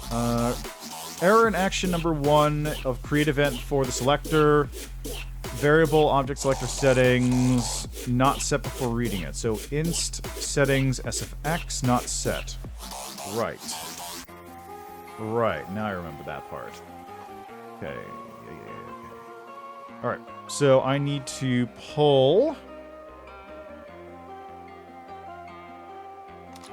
Let's get another variable in here.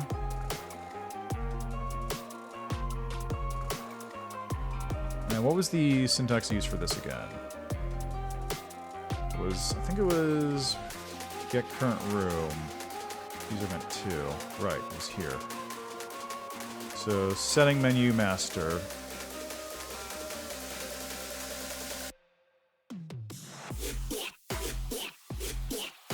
Is equal to instance nearest for the type 0 obj setting or obj master settings. There we go.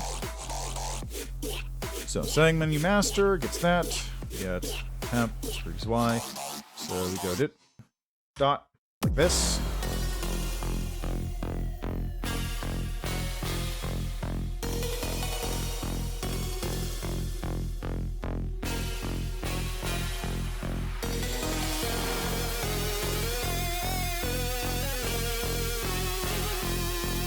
So those macros are there. These are all these things.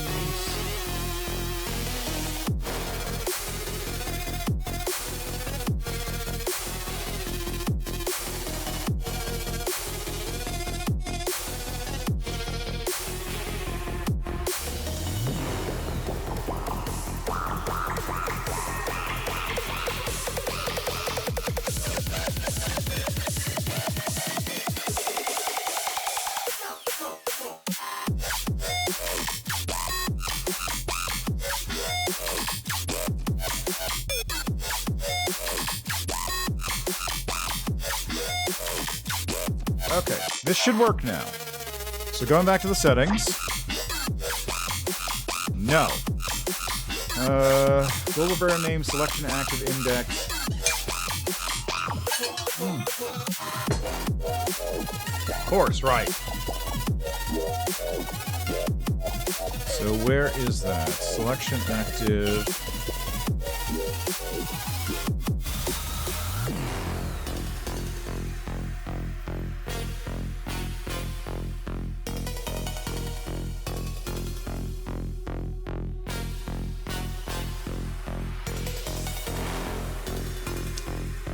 Was it?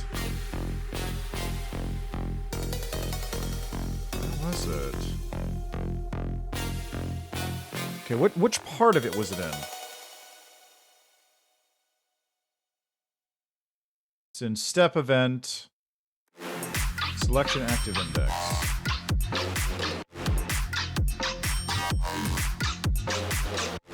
Let's see, enter blah blah blah blah. Design selected.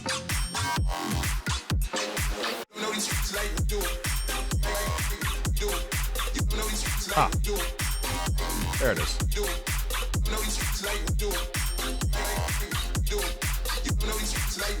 to the very top. Hey, look at that! Oh, I forgot. Right. This needs to be...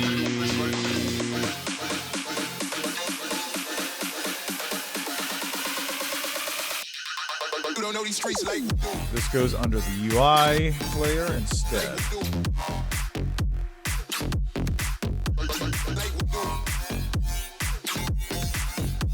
There we go. Something's on and off.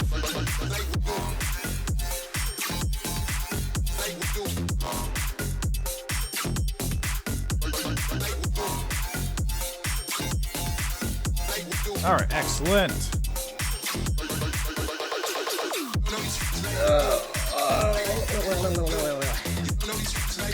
All right, time to muck around with it even more.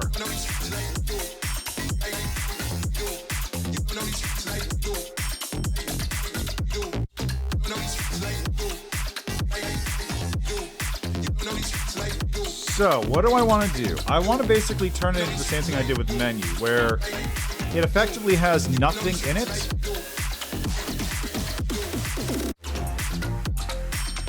This thing effectively has nothing in it apart from the location code.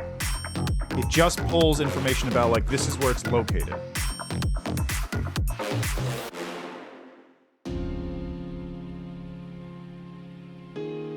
Okay, so setting master, soundeffects temp.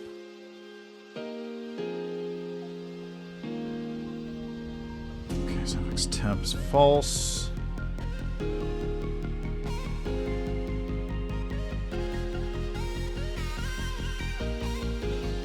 This is going to be trickier.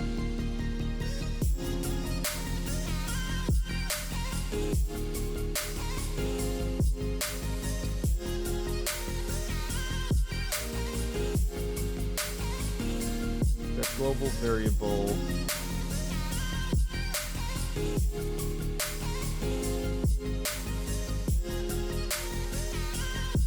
Okay, so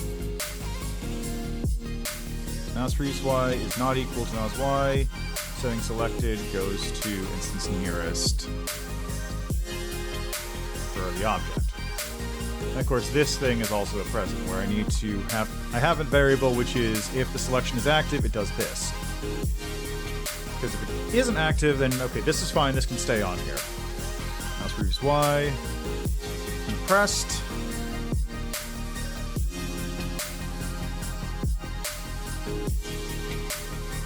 Up, okay. So that just...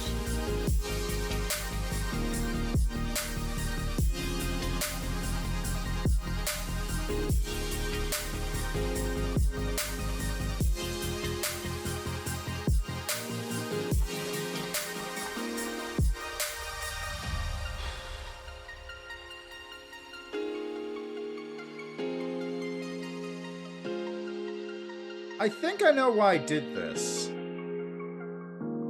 Because the original idea was you'd be able to select a setting and then like if it was the max score, the min score one, for example, you'd be able to select a setting and then go, okay, setting, I want to choose this one or this one. You could go either direction, or you could press a button to choose what you wanted. I think that's why I did that.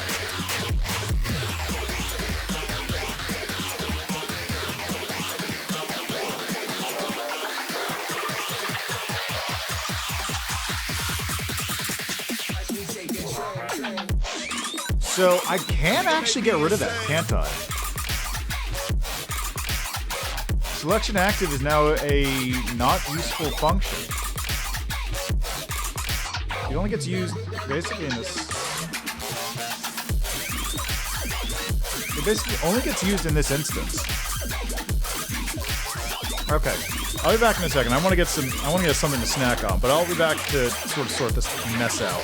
This is why I'm doing this, by the way, because I'm finding parts of the code that are like, I don't need this anymore. Or things that I could just like very easily just clip down and resort into much more reasonable fashion.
Okay.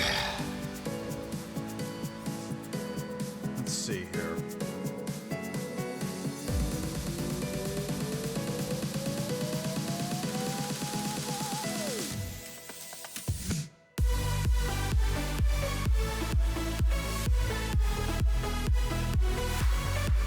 Huh? Is that right?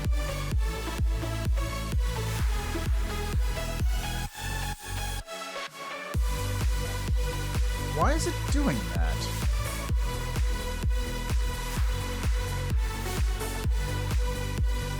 Like, the entire thing is subordinate to this particular statement, right? Yeah, so there's no reason to... There. So I can just disable this, and I think this makes absolutely zero difference to anything.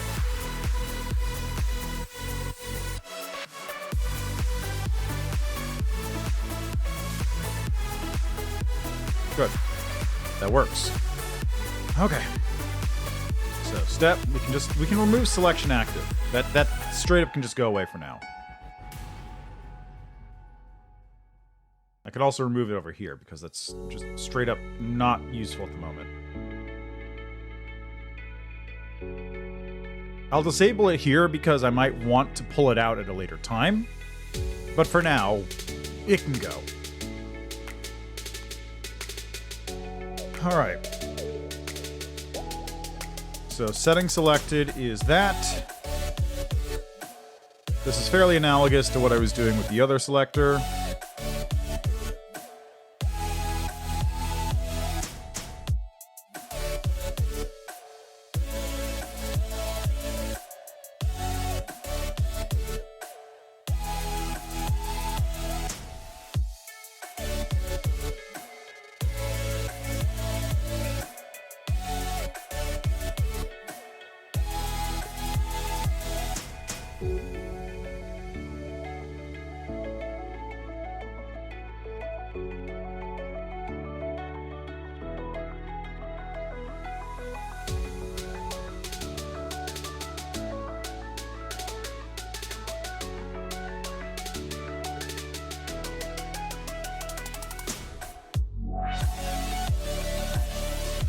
Go.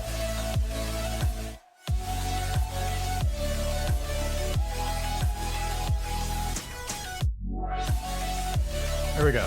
So previous mouse Y, menu selected, blah blah blah, menu Y, yep, okay. Call user event 1. User event 1 is the loop that determines where it is. This is basically just a synchronization between settings. User event 2 then gets, or user event 0 gets called, which is controlling keyboard inputs.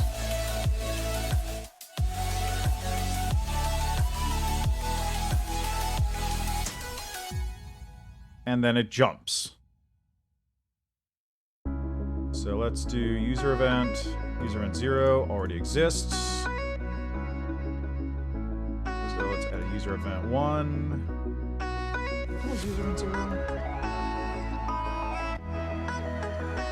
Okay, this is assigning variables. Right. Okay, this is the synchronization I was doing before, basically. Can I change which user event this is?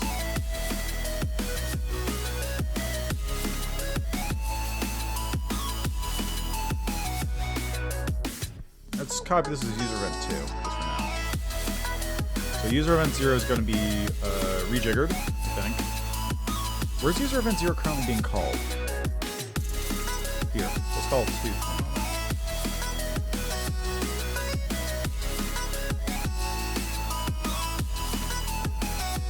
I think that's the only spot. Yeah, it seems like the only spot. I just want to make this sort of similar across them so I don't have to think too hard about which one goes where. Okay, so user event 0 is going to be keyboard control.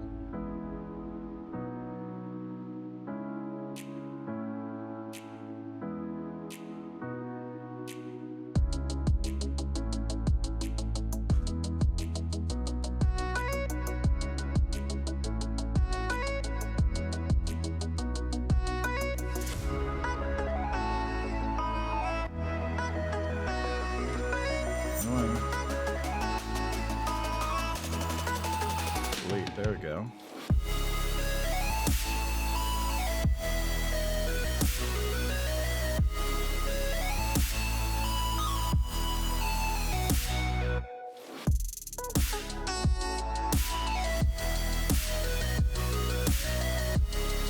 step, it's going to be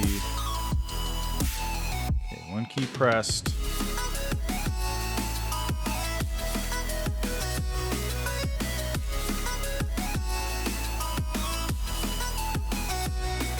Okay, now this is going to be copied.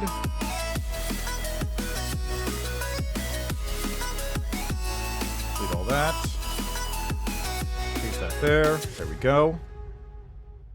And call user event 0 here.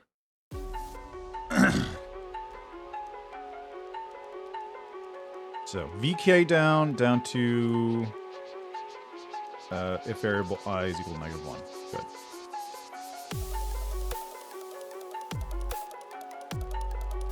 So let's delete all those. Ooh, that's not good to look at. What the fuck? What the hell is going on here?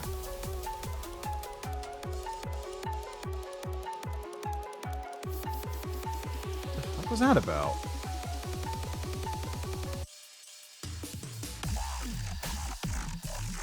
Yeah, call user event 0. Okay.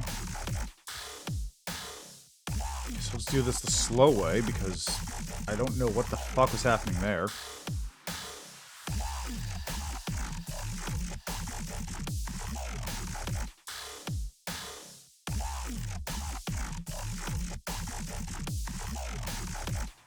There.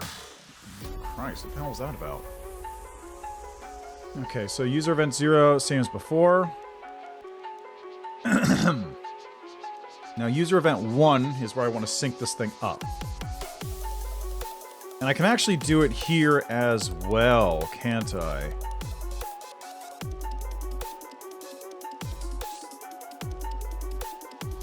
So, other user event 1.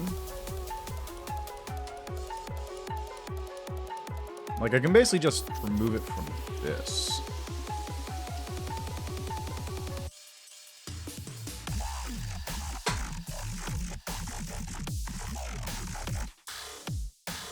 Alright, so user event 1 in this instance.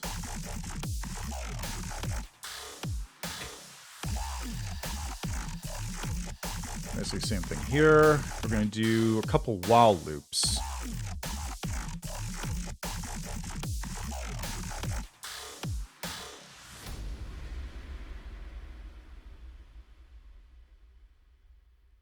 Yeah. So, well, menu is going to be... So I gotta look at this section first. So while setting I...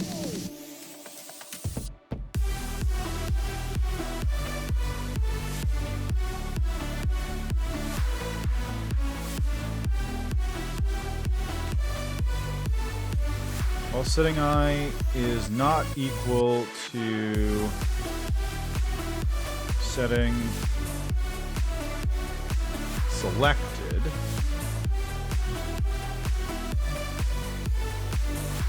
Pause that for a second.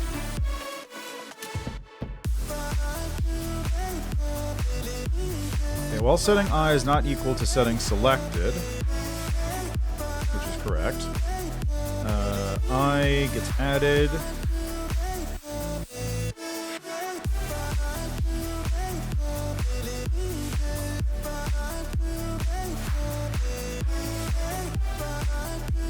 And then if I is equal to, was it 4? Then I equals 0. Rather, I is 0. Just like that. So that'll get me my setting stuff. Setting only goes up to, what, 0, 4, 1, whatever it was.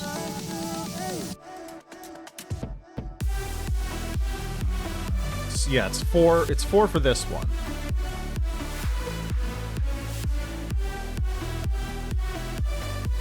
Okay, so that's the while loop there. So now while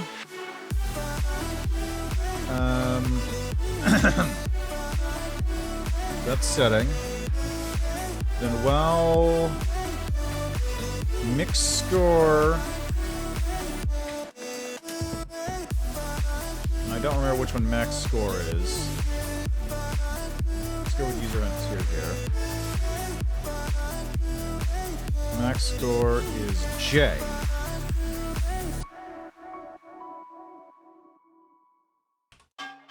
Is not equal to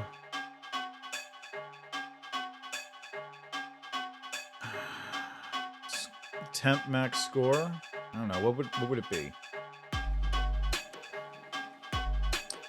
So what is it currently doing in user event 2? It's currently getting the global max score and applying it. So let's just do that for now, because I can, once I've gotten rid of user event 2, then I can come back to this. Is not equal to global max score.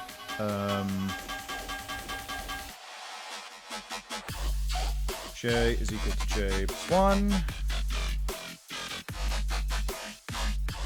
And if J equals...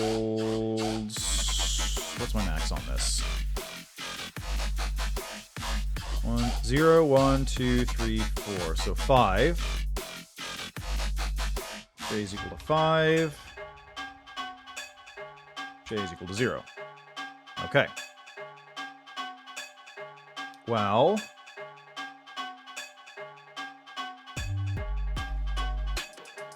Minsker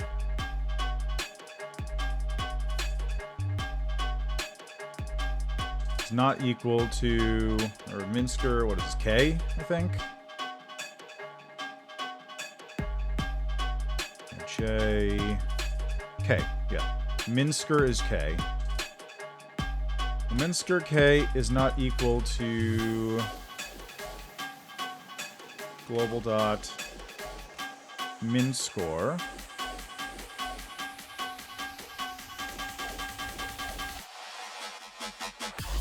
K is equal to K plus 1. And if K is ever equal to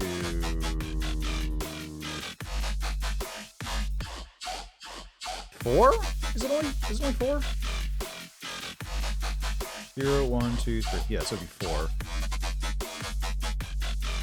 Set K equal to 0. There we go. Okay, so with that dealt with, I should be able to just remove user event 2 from here. So just disable that straight up and put this... where would I put user event 1 in this case? Probably before 0.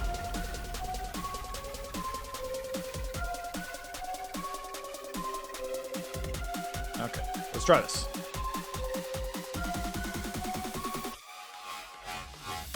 Okay, and user defined 1. Do add execution error. Object selecting the other line 11. I is I plus 1.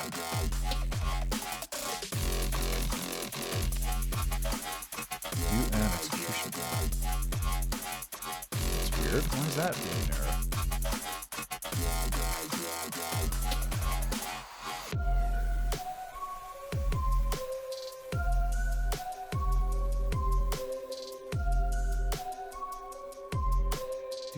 Why isn't it working? It should be fine, right? Because I is a integer.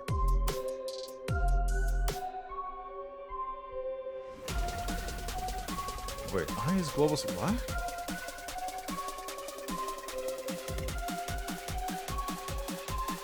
What am I using for the... What am I doing for this one? Wait, what did I... yeah, what the hell?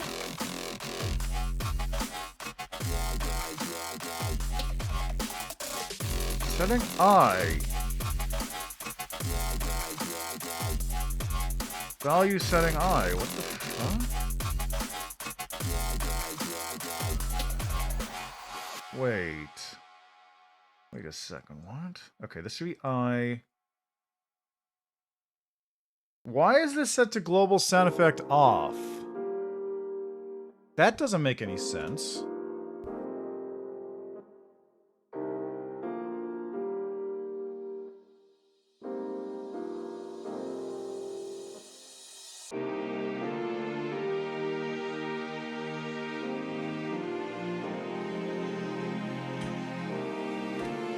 Okay, so set this to on, set this to 20, set this to negative 100. Good. Settings.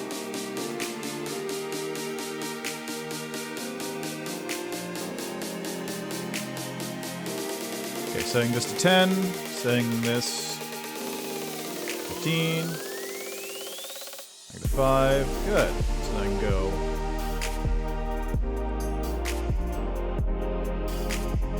Okay, good. Looks good. Excellent. I think I fixed it. Why was it set to sound effect off? That doesn't make any sense. Why the hell did I do that?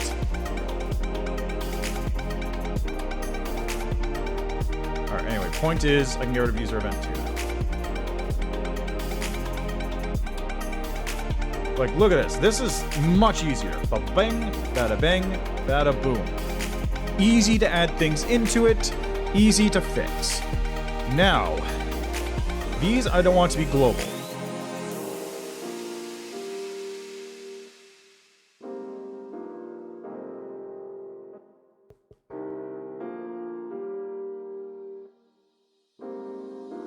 Or rather, I don't want this to be changing the global values because that's what it's currently doing.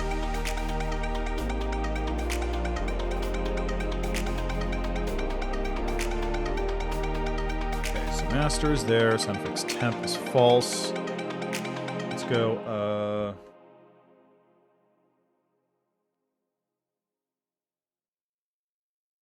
okay, let's go with temp sound effect instead.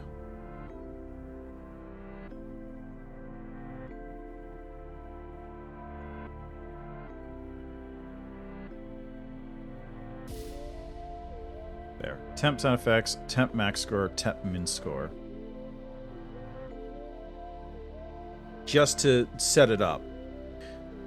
Okay, so mouse previews Y gets assigned at 0. That's fine. Assign master, yep, okay. Assign variable, yep. Assign variable, this is all this shit.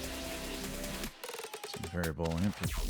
Assign variable, yep, okay. User at 0. This is just controlling how the menu moves. Step. User event 1, this basically just synchronizes how it moves. And so now we get to this point. So this is selections, and this is basically just the enter buttons. All this does is just set enter buttons.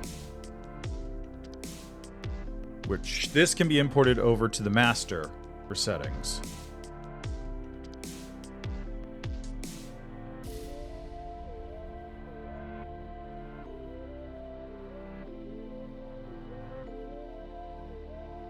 Okay, escape, selection active, pulse, close INI.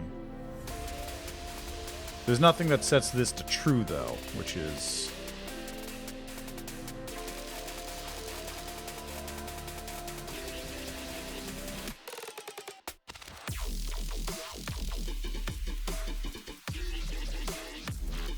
Basically, this is a setting I would have been using for the game menu. When I'm in the game menu, this is the setting I would use for this, but not here. Not now, at least.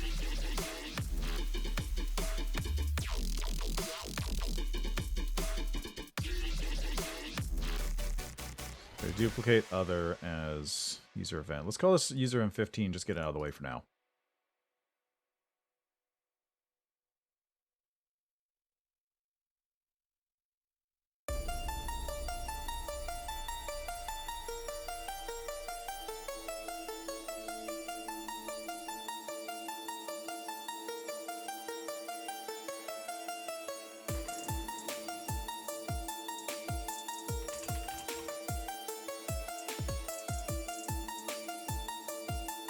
There we go. So let's just disable all that. This will be here if I need it in the future. But for right now, I don't. I can basically just put this here. Let's do this. Do this. So, if escape is pressed, close ini file, go to room.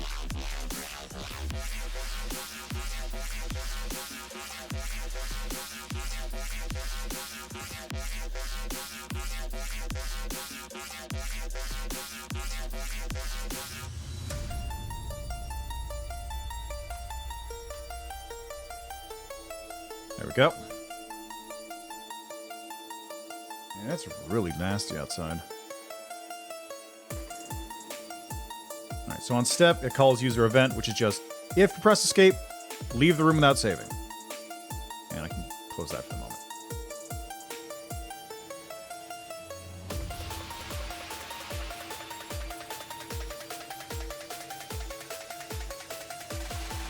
Okay, now for this, we're going to get user event 1, or user event 2 rather, which is just going to pull out the enter shit.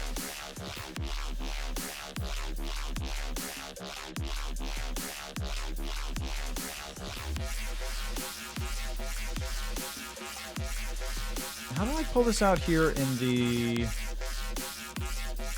master for the main menu? So in step, it called user event 3, which is if enter is pressed, just set enter to 0. And then, right, enter equals 1, blah, blah, right.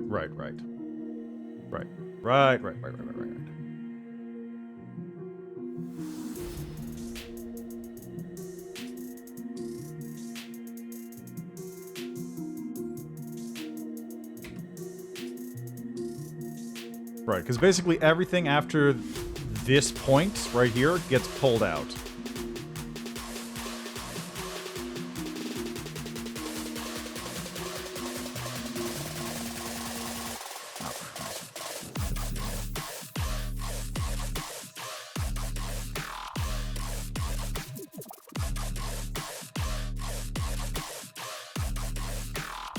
Why did it do this? Why did it copy all the way down to here?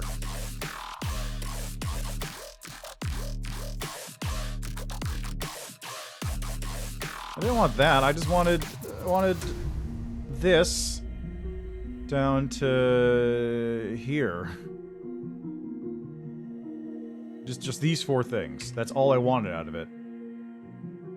There. Yeesh. Okay, and I can add a little note to this one too.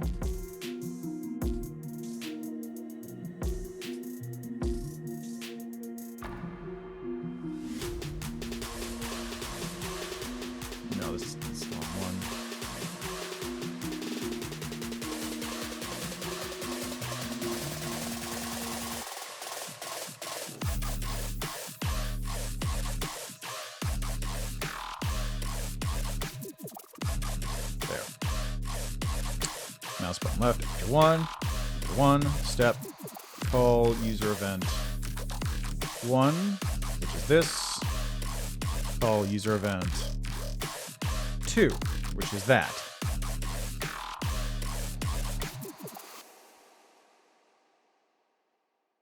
And this is on creation, so I don't need to deal with that at the moment.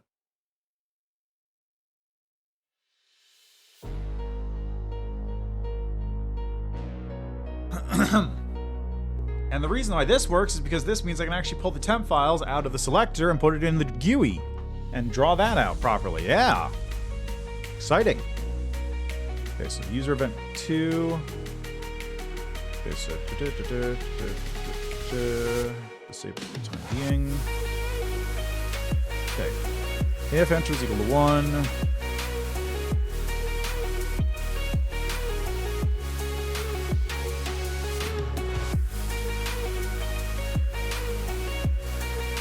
There. Assign variable enter to 0 if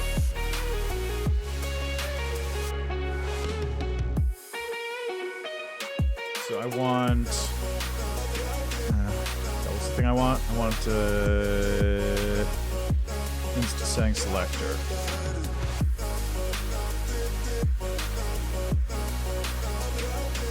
Like this.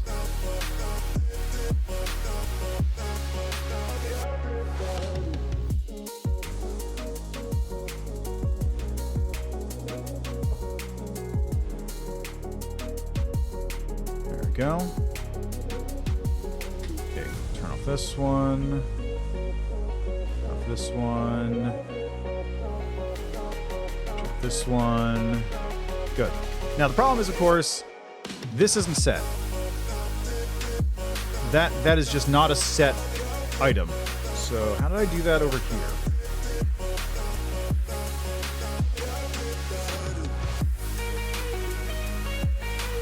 Oh, right. I actually did the menu creations. Wait. No, right. This is just creating the instances, isn't it? Yeah, it is. Okay, so those are all set. I think those are actually all set. Yeah, those are all set. Those are totally all set. Okay.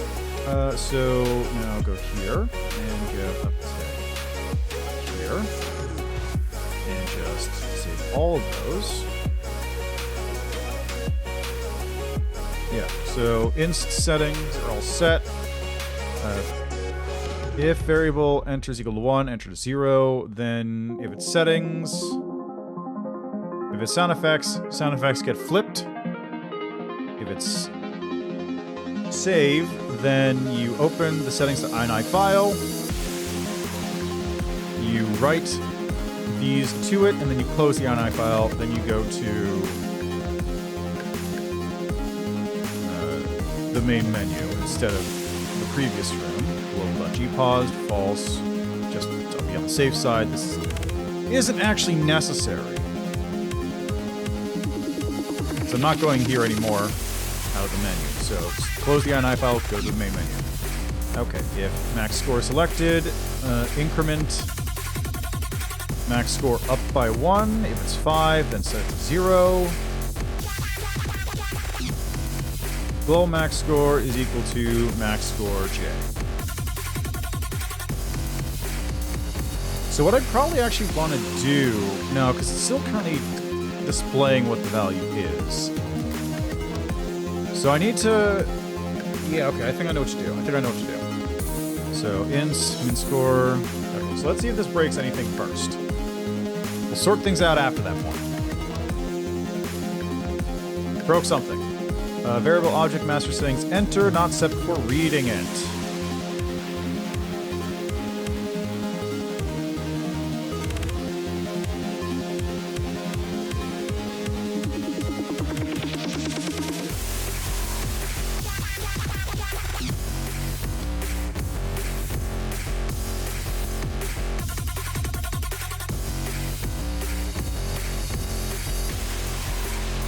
There we go.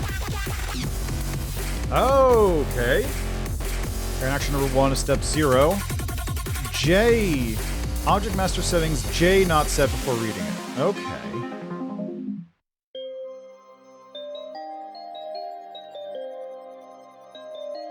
Right, because the J was part of the selector. Right.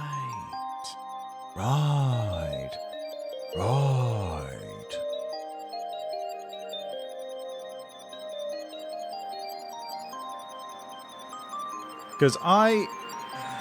How do I do this?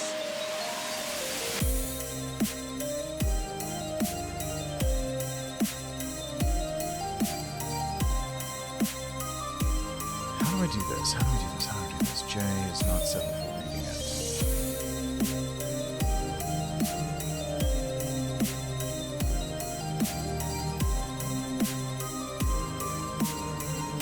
That probably actually should be in here, all things considered. Let's set a new user event. Ready. Like that all should probably be set in here first. All this can be set here. The variable for the actual setting selected, that one can stay in here because that's part of the movement, but the actual control should go elsewhere.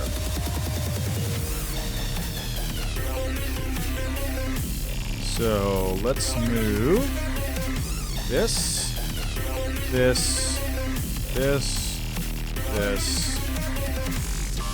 Enter is already there. This.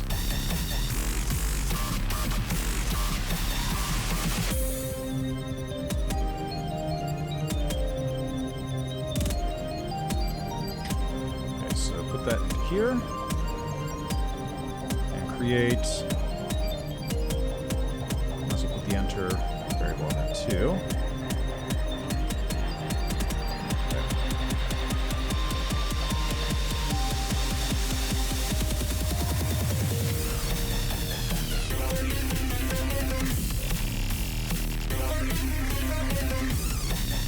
There we go.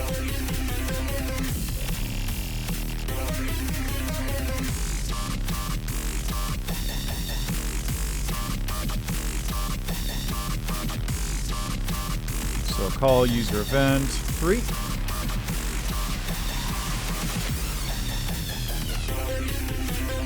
whoop. Nope, they won't do that. Probably moved up.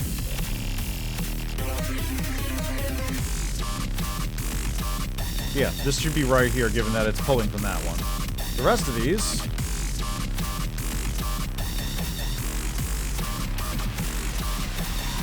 and... disable, but I should set I to 0. Given that this one actually runs on I.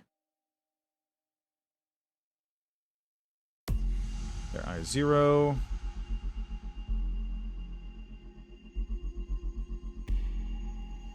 There we go. Oops. Nope. This should be J, not IJ. There we go.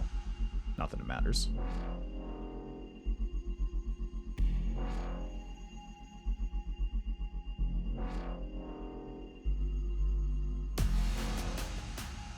Yeah. Okay, so everything that's moved now... wait.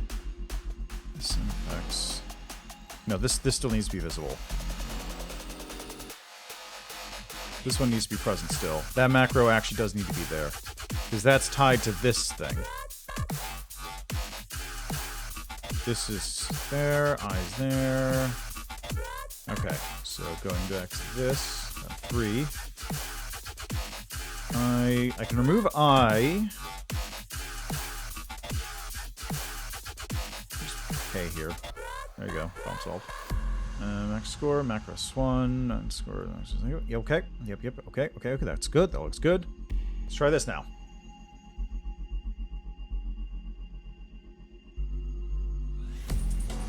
Object collector settings, J not set before reading it. Object selector settings, J not set before reading it in other 11. Okay, well, let's do this real quick.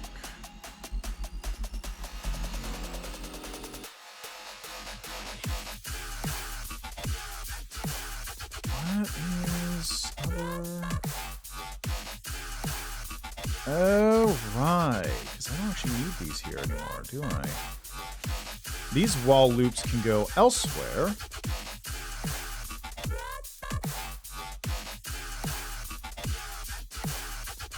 These can go here. So let's add another user event. Okay, so other user event 4. So this is setting selection sync.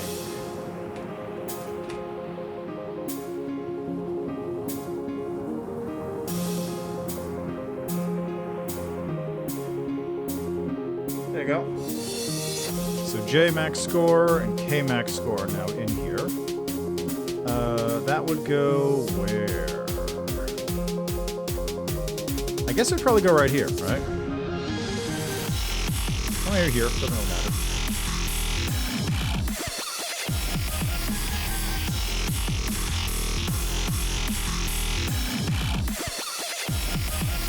Okay, so it's currently on 20, -10.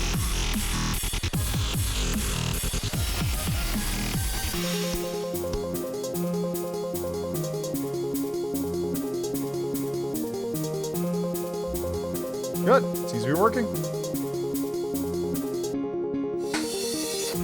Okay, so that leaves the selector with the current bits of code on it. It has this little thing here.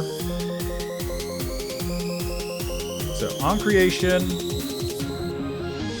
it gets the master. It pulls some temp values out, which I actually don't need. I straight up don't need these anymore. These aren't being put into anything.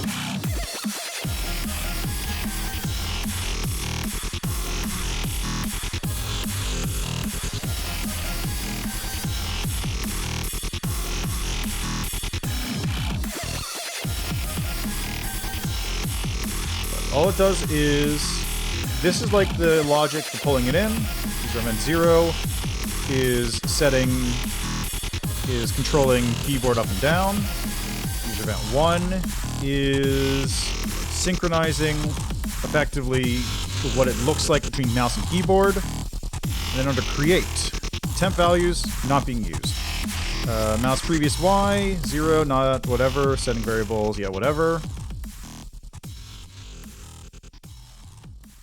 These are fine. These are the same as before, effectively. Setting variable, setting selected. Starts there. Inst settings and effects, but I can just change that to instance nearest to 0, 0, and of the menu type.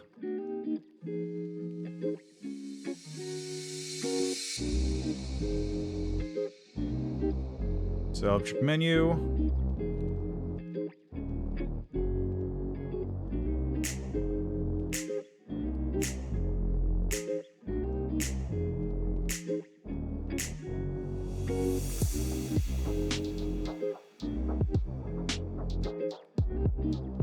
Go. So all this thing does now is creates the array that tells it where it is on the main menu selection, does this thing, create a macro, and then does this thing here, which just creates, basically just sets it up. So that's all the selector does now. That's all it does. Very nice and easy. Also, I think it looks a little bit crisper when I do this, the stretch this way.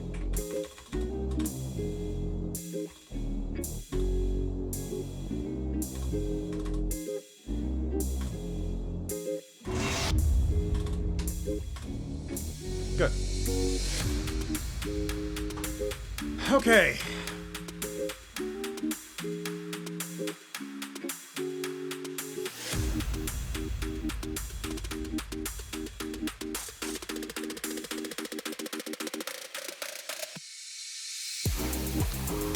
All right, next step. Now that this is all set, this is nice. I like this. This is quite good. Okay, so object selector, settings, object selector. I can import this later. That'll be another step.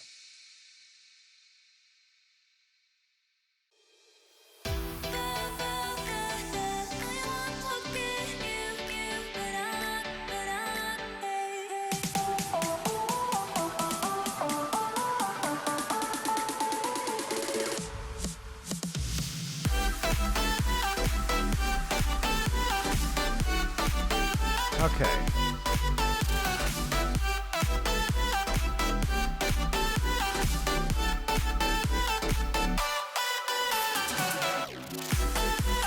Okay, so now the master is in there and it's doing that nonsense. The settings are basically back to functional.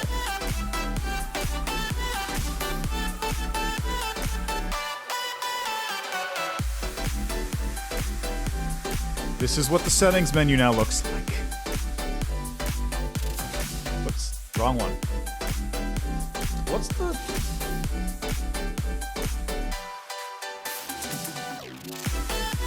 I imagine there's gotta be a... F5 is wrong. Okay. So just regular is F5. Right, that's the other thing I need to do now. Oops. I pushed it by reflex. Like, oh yeah, this is the quick save button. Yeah. Alright. So... Alright, step event is probably where I want to do this. Basically, what I need to do now is set up this little bit, because what it's actually doing when I change the settings around on the master is it is, in fact, changing the global variable. It doesn't save it, technically, because what happens is if you exit without writing it to the settings, it won't change the ini file, which then gets read when you start up the main menu. But that's not correct, so there's got to be a better way to fix this.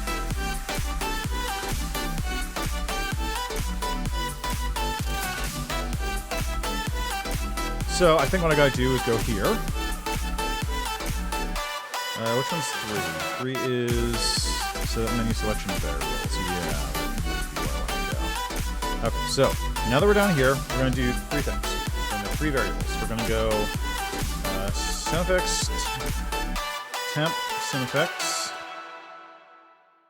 temp min, or temp max, and temp min. Okay, so this is a true, so this is going to be false, since temporarily sound effects should be set to false. Actually, no. Better idea. Global dot sound effects off. Global dot max score and global dot min score. There we go. Important part here is I can go this and alright, so these are all set. So this one, instead of being max score, it'll be temp max, temp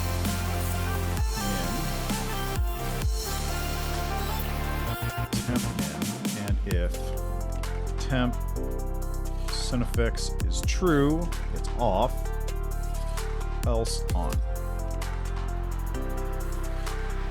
Alright, now what's going to happen here is on step, when this is set, it'll do temp sound effects are set to invert.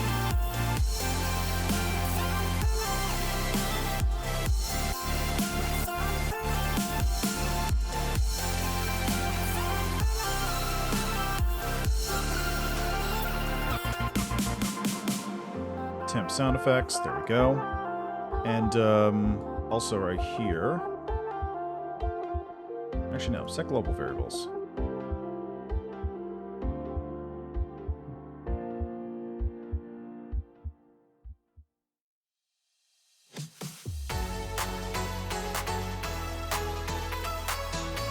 There. So I can actually do this. Might as well, right?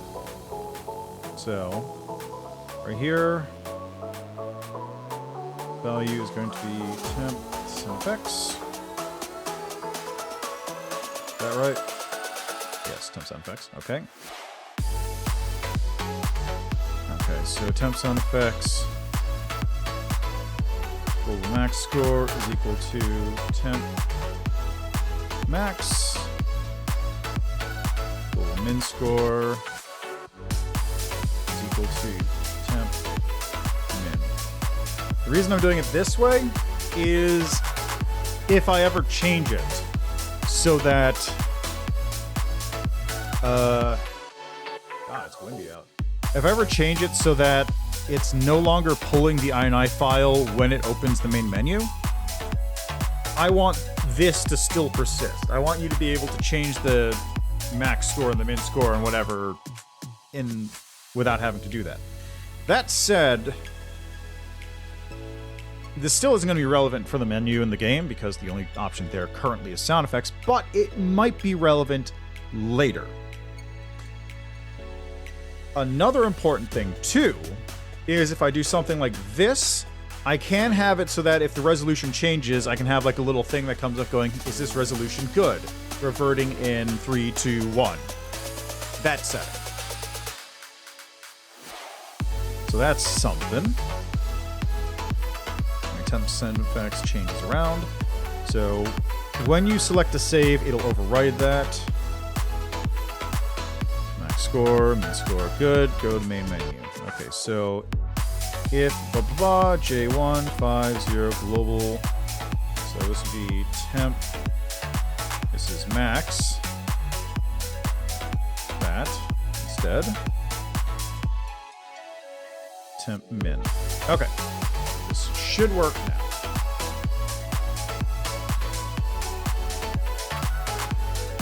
Okay. Sound effects on or off. What? Excuse me? What's going on there?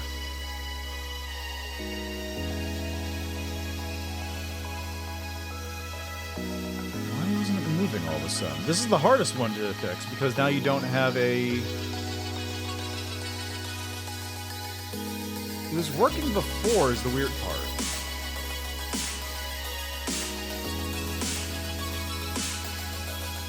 Oh, of course, I know why. I know why. Because of this. This one. This one. This one. This one? This one. That's why.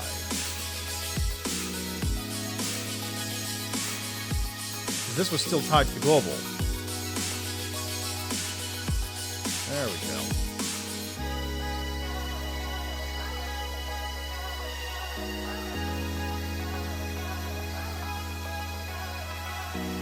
Okay, so 5, -5, and on. 10, 20. I don't see why this is the closest one in this range, but sure.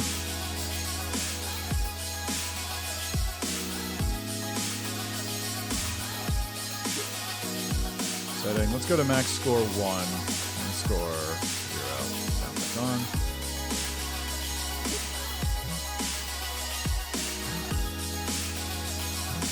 Player 1's last winner.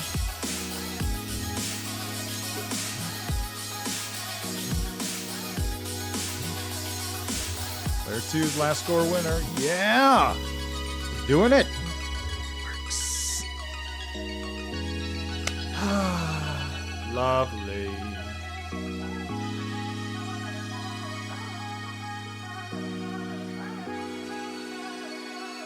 I also... This reminds me, I do actually need to add in another setting at some point, which is a default button.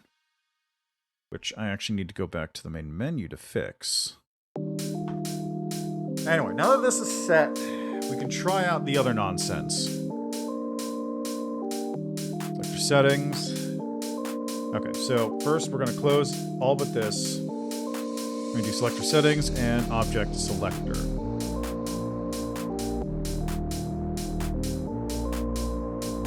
Right. So when in settings menu, we're basically just going to copy everything over. So on create. So on the create event, get current room. If temp room is equal to main menu, this does that. If it's equal to settings, we pull this one in. So user event, that's 3. So we're gonna get this. You know, let me just exit. Let me just empty this one first because I don't need any of this at the moment.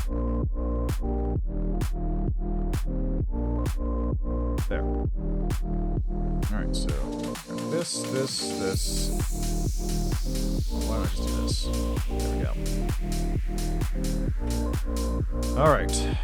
So if it's in the settings room, it pulls this thing. That's that. Good.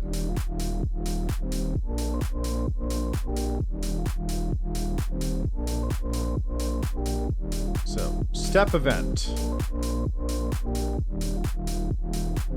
If the room is the main menu, it does all that.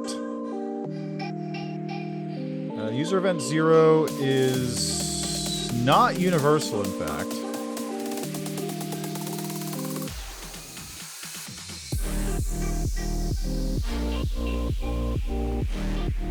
Because it might have a different number. User event 1 is also not universal. So it probably would behoove me, actually, to combine these two.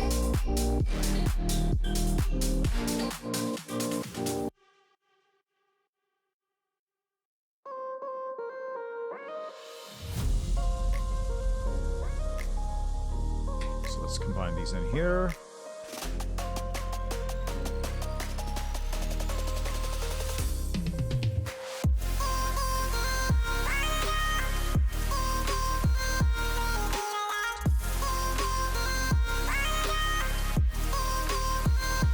So now user event 0 effectively takes care of that. I can get rid of this event. Let's add user event 1. Which one's 2? 2 is this. Right.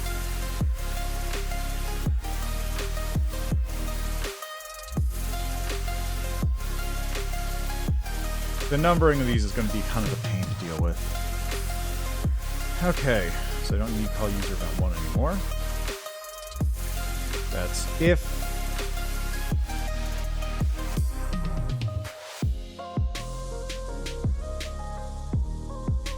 I honestly could just like slap all these things into user event 0 and just combine it there, couldn't I? Like all this stuff can just go in user event 0.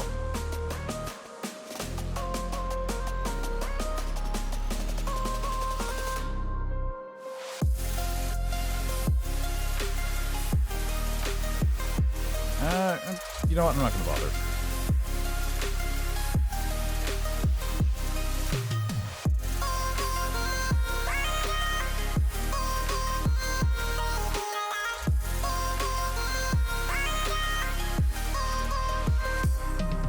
Okay, so yeah, let's just crunch this down for a second here. So, next we're going to do if... Nope. Temp room is equal to room settings. Then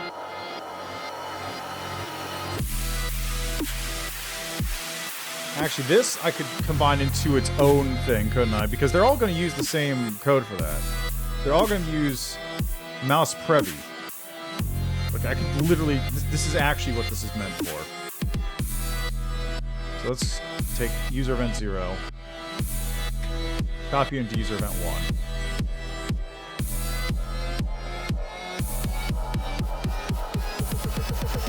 There we go.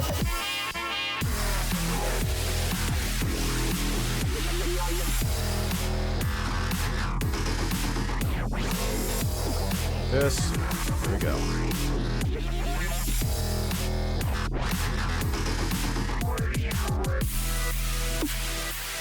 There we go. User event 0 has been created. These 3 now go away. Or rather, these 3 get deleted. Uh-oh.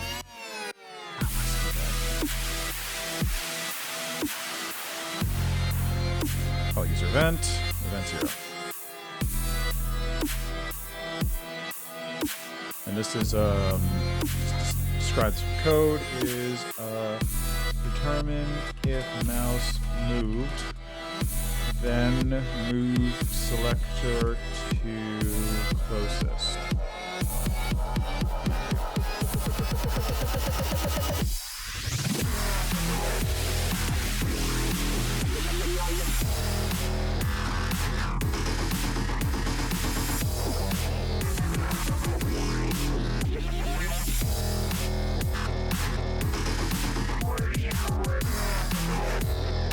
There we go. Perfect.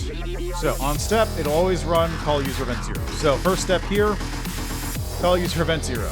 Second step, call user event 1. User event 1 is going to be the selection and movement for any given thing.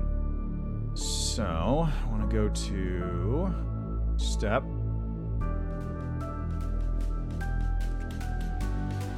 Okay, so let's copy all this. So this is going to be user event 4, I guess.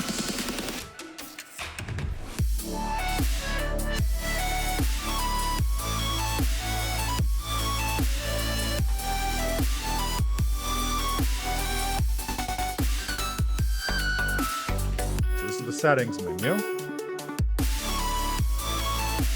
This is main menu.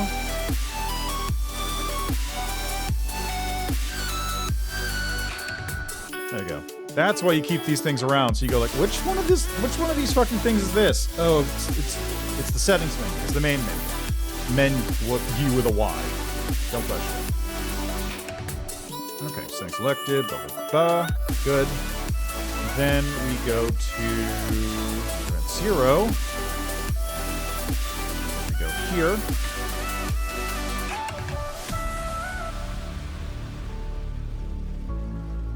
The reason, of course, that I can't do this... let me just double check that this is all correct for user event 1.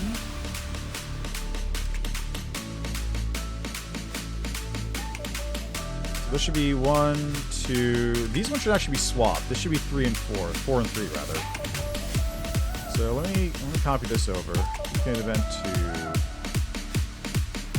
Event 5.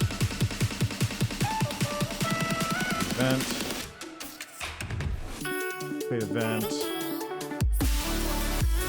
User event 4.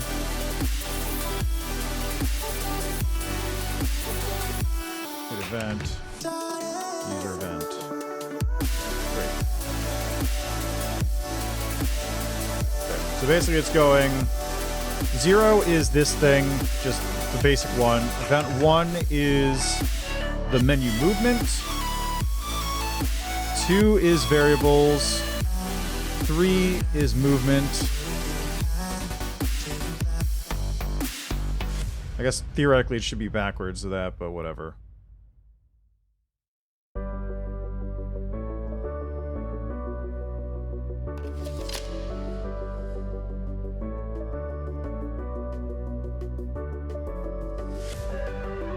There we go. 3 is movement. Then 4 is variables.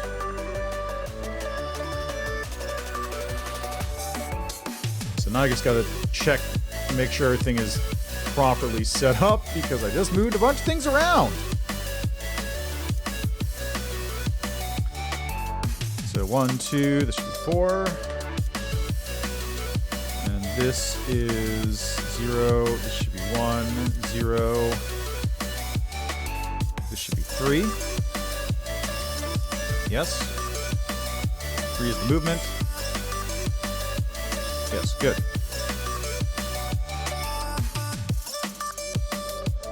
And then jump to point.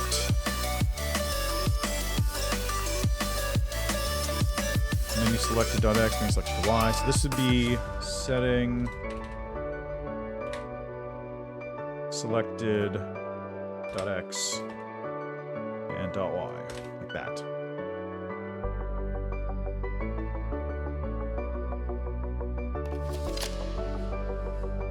Okay. Good, good, good, good. That should take care of everything. So let's run this again. Oh, that's right.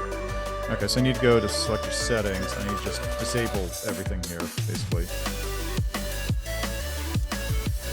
Just disable the whole thing.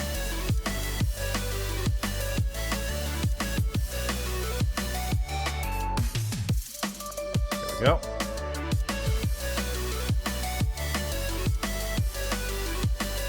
Okay, that works here.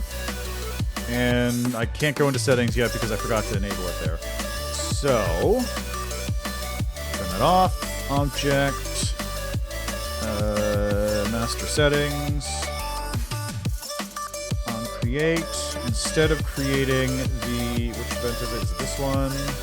Yes. Instead of creating that, we are going to create object selector.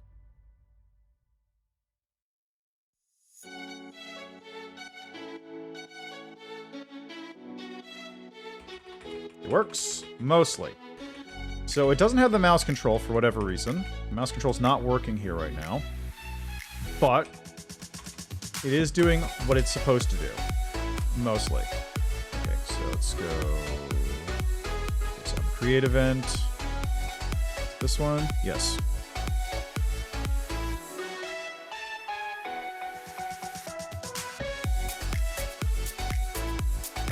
So that should be the right size now, right?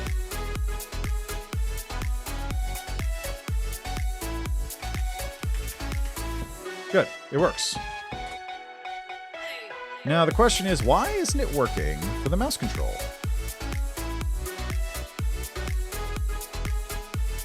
Oh, user event 0. User event 0. Mouse previous Y is equal to mouse Y. Menu select. Oh, that's why. It's not the same. It's not the same.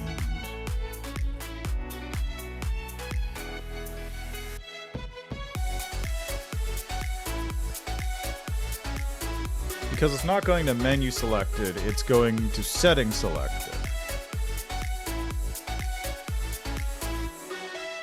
And I could just make it generalized and say item selected.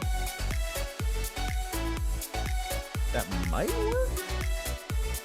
I just have to rewrite all the stuff I have currently.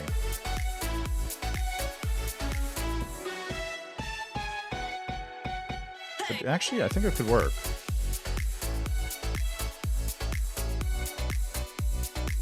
Okay, so let's do that then, I guess. Yeah, instead of being setting selected, it's item selected. Or, I guess just selected. Let's just do selected. Nothing, none of that menu or item or whatever, just go selected. Let's user event 4. Let's user event 4. User event 3. Let's go to selected.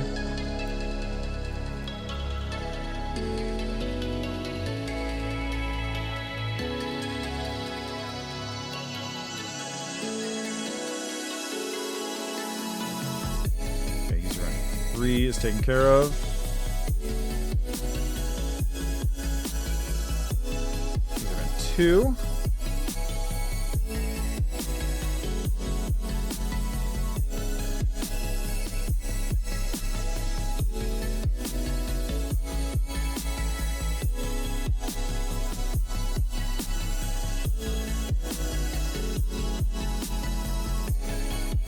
User event 1.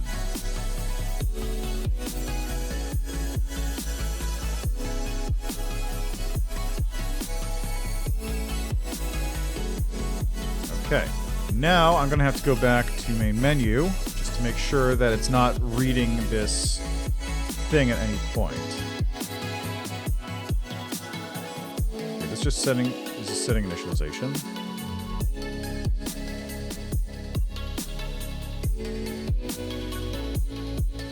Okay, so we got it here, good. And a step event.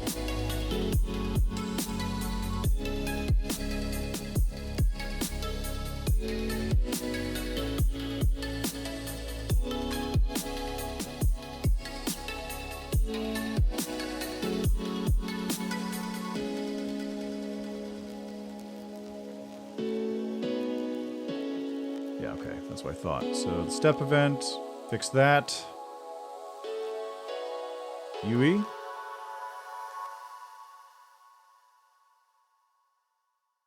Event 0 is settings initialization. Event 1 is global variables.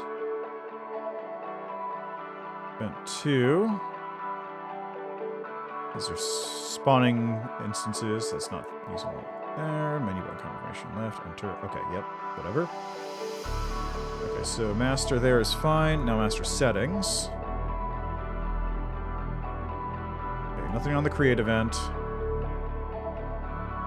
Okay, that's over there. Is event 0. This is just the fix. Escape is pressed. Confirmation.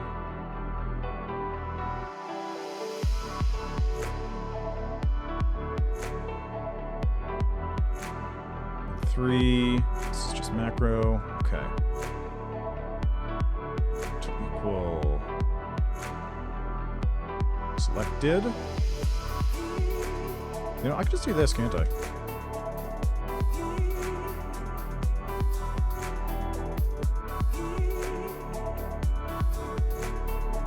Alright, that should work.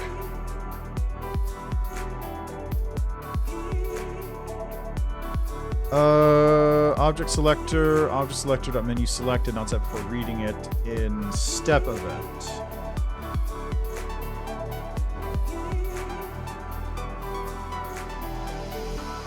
So it's probably in one of the... It's probably... Oh, that's why.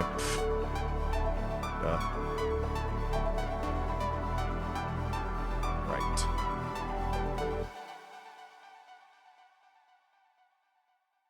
There we go. And it's working.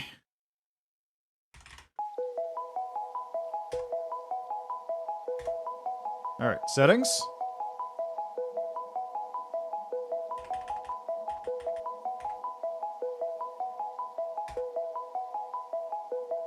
I don't know why it's doing this. Why does this have such a huge area? This is very strange.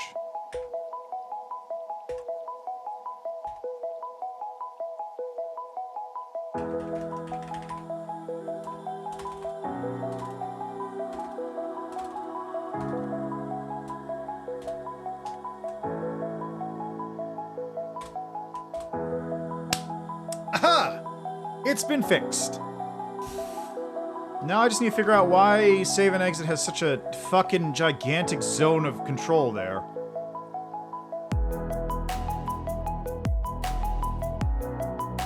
That would be under selector, and that would be... I guess here? No, it would be... no, it would be 2. Or it'd be 0? Yeah, it'd be 0.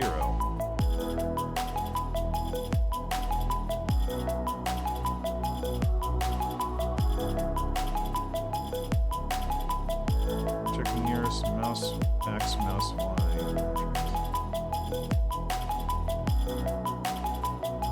So why is that so big? It's not like it's a huge issue, but it's weird. And I don't know why it's doing that. But, hey, that's pretty sick. So, now BlockBall has even better menus than before.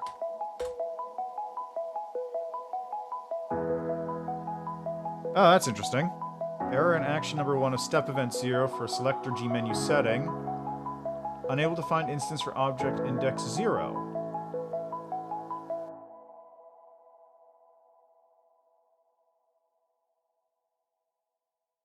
Curious. I have no idea what caused that. That's a new one. I think I actually know what caused that.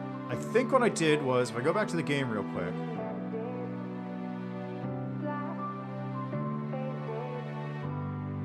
Okay, I think it's just a general thing where, like, the mouse very quickly jumps to the next one below it. That's what's going on there. Anyway, if I go here to the setting, I bet if I go down... Okay. Interesting. So keyboard control is actually broken there at the moment. It's fine here. Nothing, no problems here. Nothing at all. But in here, for whatever reason, keyboard control is just not functional. And I wonder why.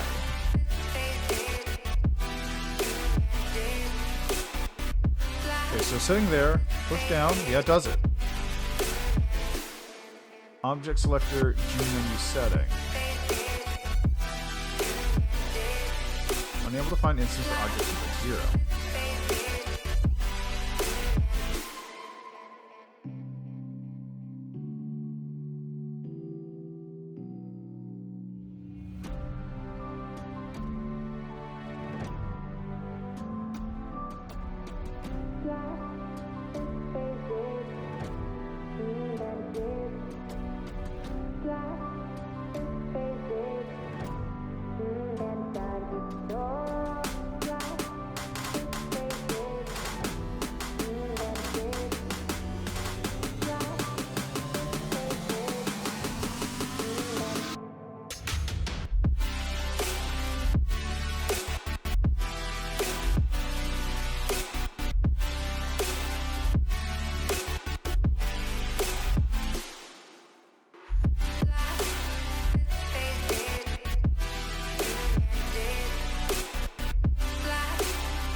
There he is. I wonder what's going on there.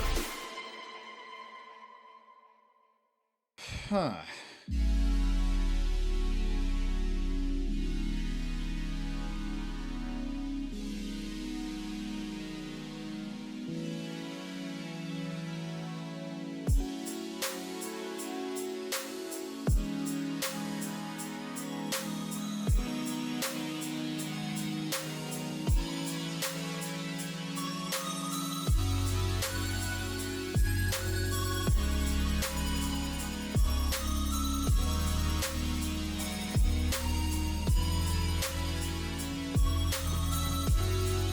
This might actually be fixed up once I move things back over to the master object.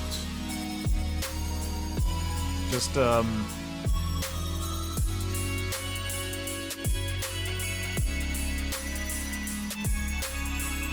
yeah, I can also this is basically depreciated now.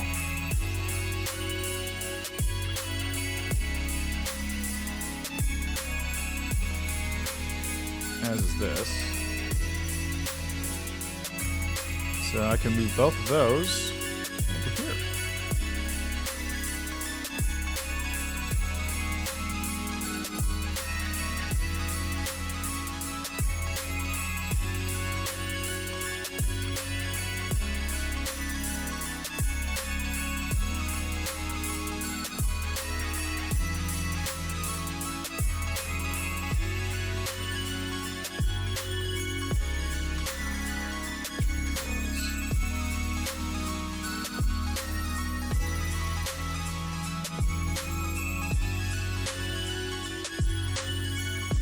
That could probably just get imported right into the master object. Easy.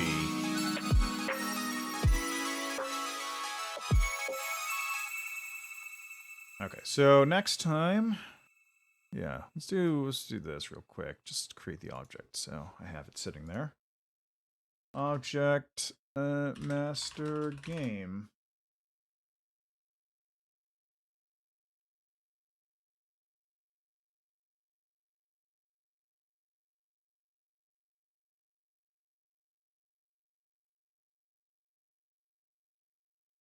Like I need at least one of these, definitely. All right. Right.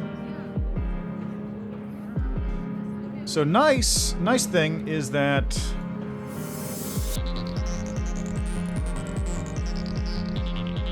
with this, I should theoretically be able to drop this button, this one, this, and this.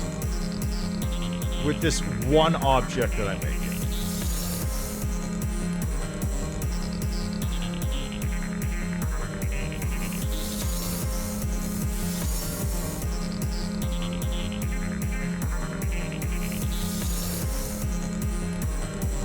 Just this one object will take care of it, ideally.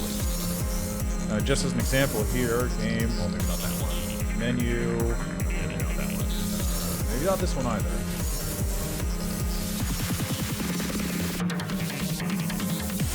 Like the game object, actually, you know what? Let me also just go to the room real quick so I don't forget to do this. So let's create a new thing here. One, call this master. And I'll be able to just load up the variables into there as well. So I'll take like master game, let's take controls, slap them in here. So, create event, we've got paddle speed. That's the only thing I'm going to note. Step, we've got all this stuff. And this will probably be in its own user event, honestly.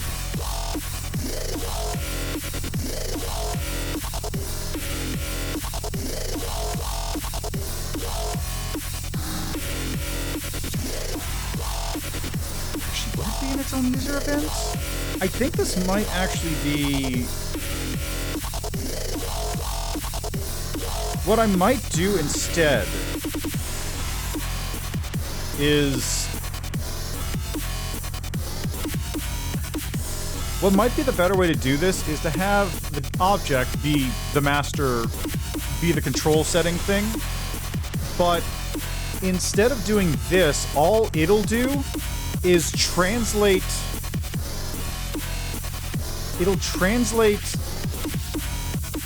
a global... No, because I can still just do the global variable by itself, can't I?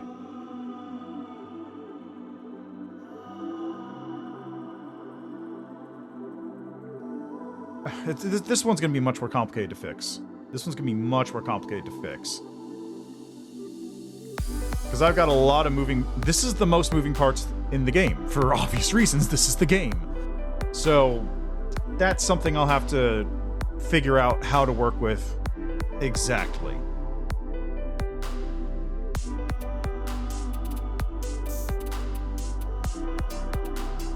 You know, let's do one funny thing, though. Let's do one little funny thing, just for funsies. So we are going to get object ball here. Let's do on collision with object menu.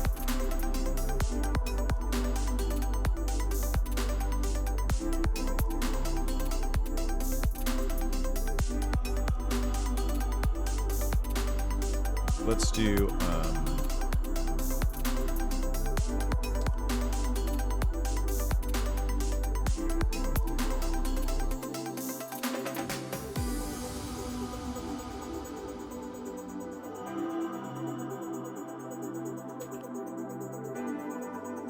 so instance variable vertical speed is equal to -1.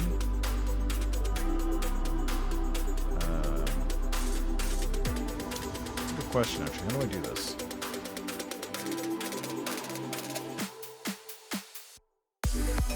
Like, what is this actually called as?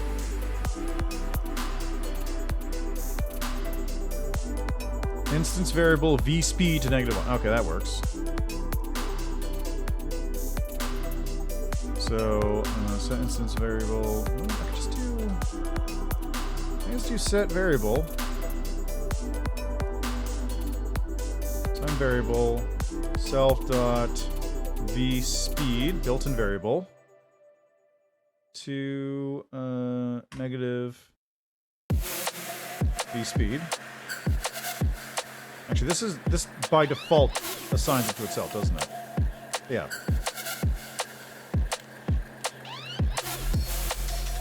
Okay, and then let me just close all but this. And then we get main menu master here. Create. Why not just dump a ball in here? Why not? So, create instance. Instance is going to be a ball at room width divided by 2, and let's call it 50. Layer instances. Yeah, that's probably fine because the movement stuff is actually built into this. On create, it moves in a direction.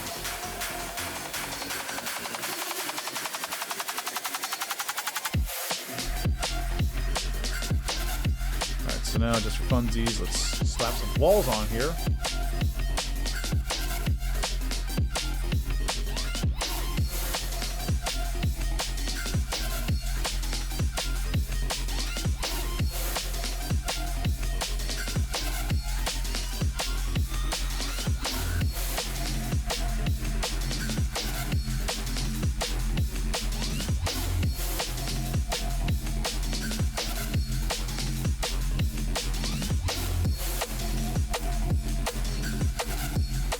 Go.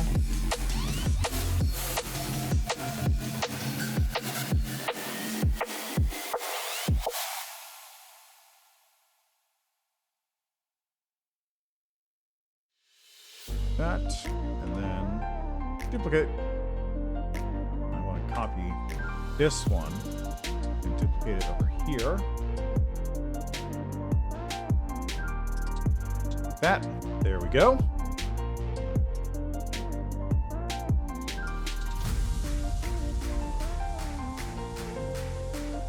Okay, so going back to this, ball is going to drop in. And on contact with object paddle, it reverts its its vertical speed, which is a problem if it hits the side of it, because that's not what I want it to do by any stretch. So how would I do that? Is there get an angle? So center.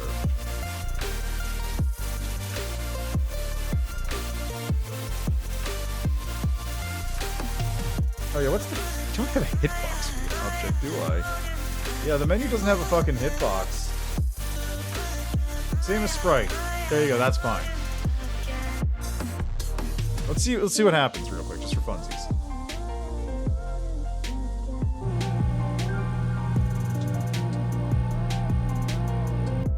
Oh, that's right. It doesn't have a...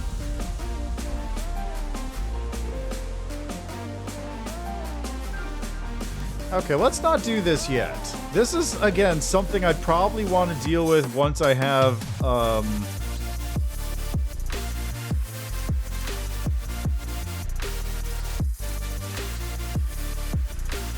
This would, again, be something I probably want to deal with once I have collisions fixed. So let's just leave that for now. And check what we've done.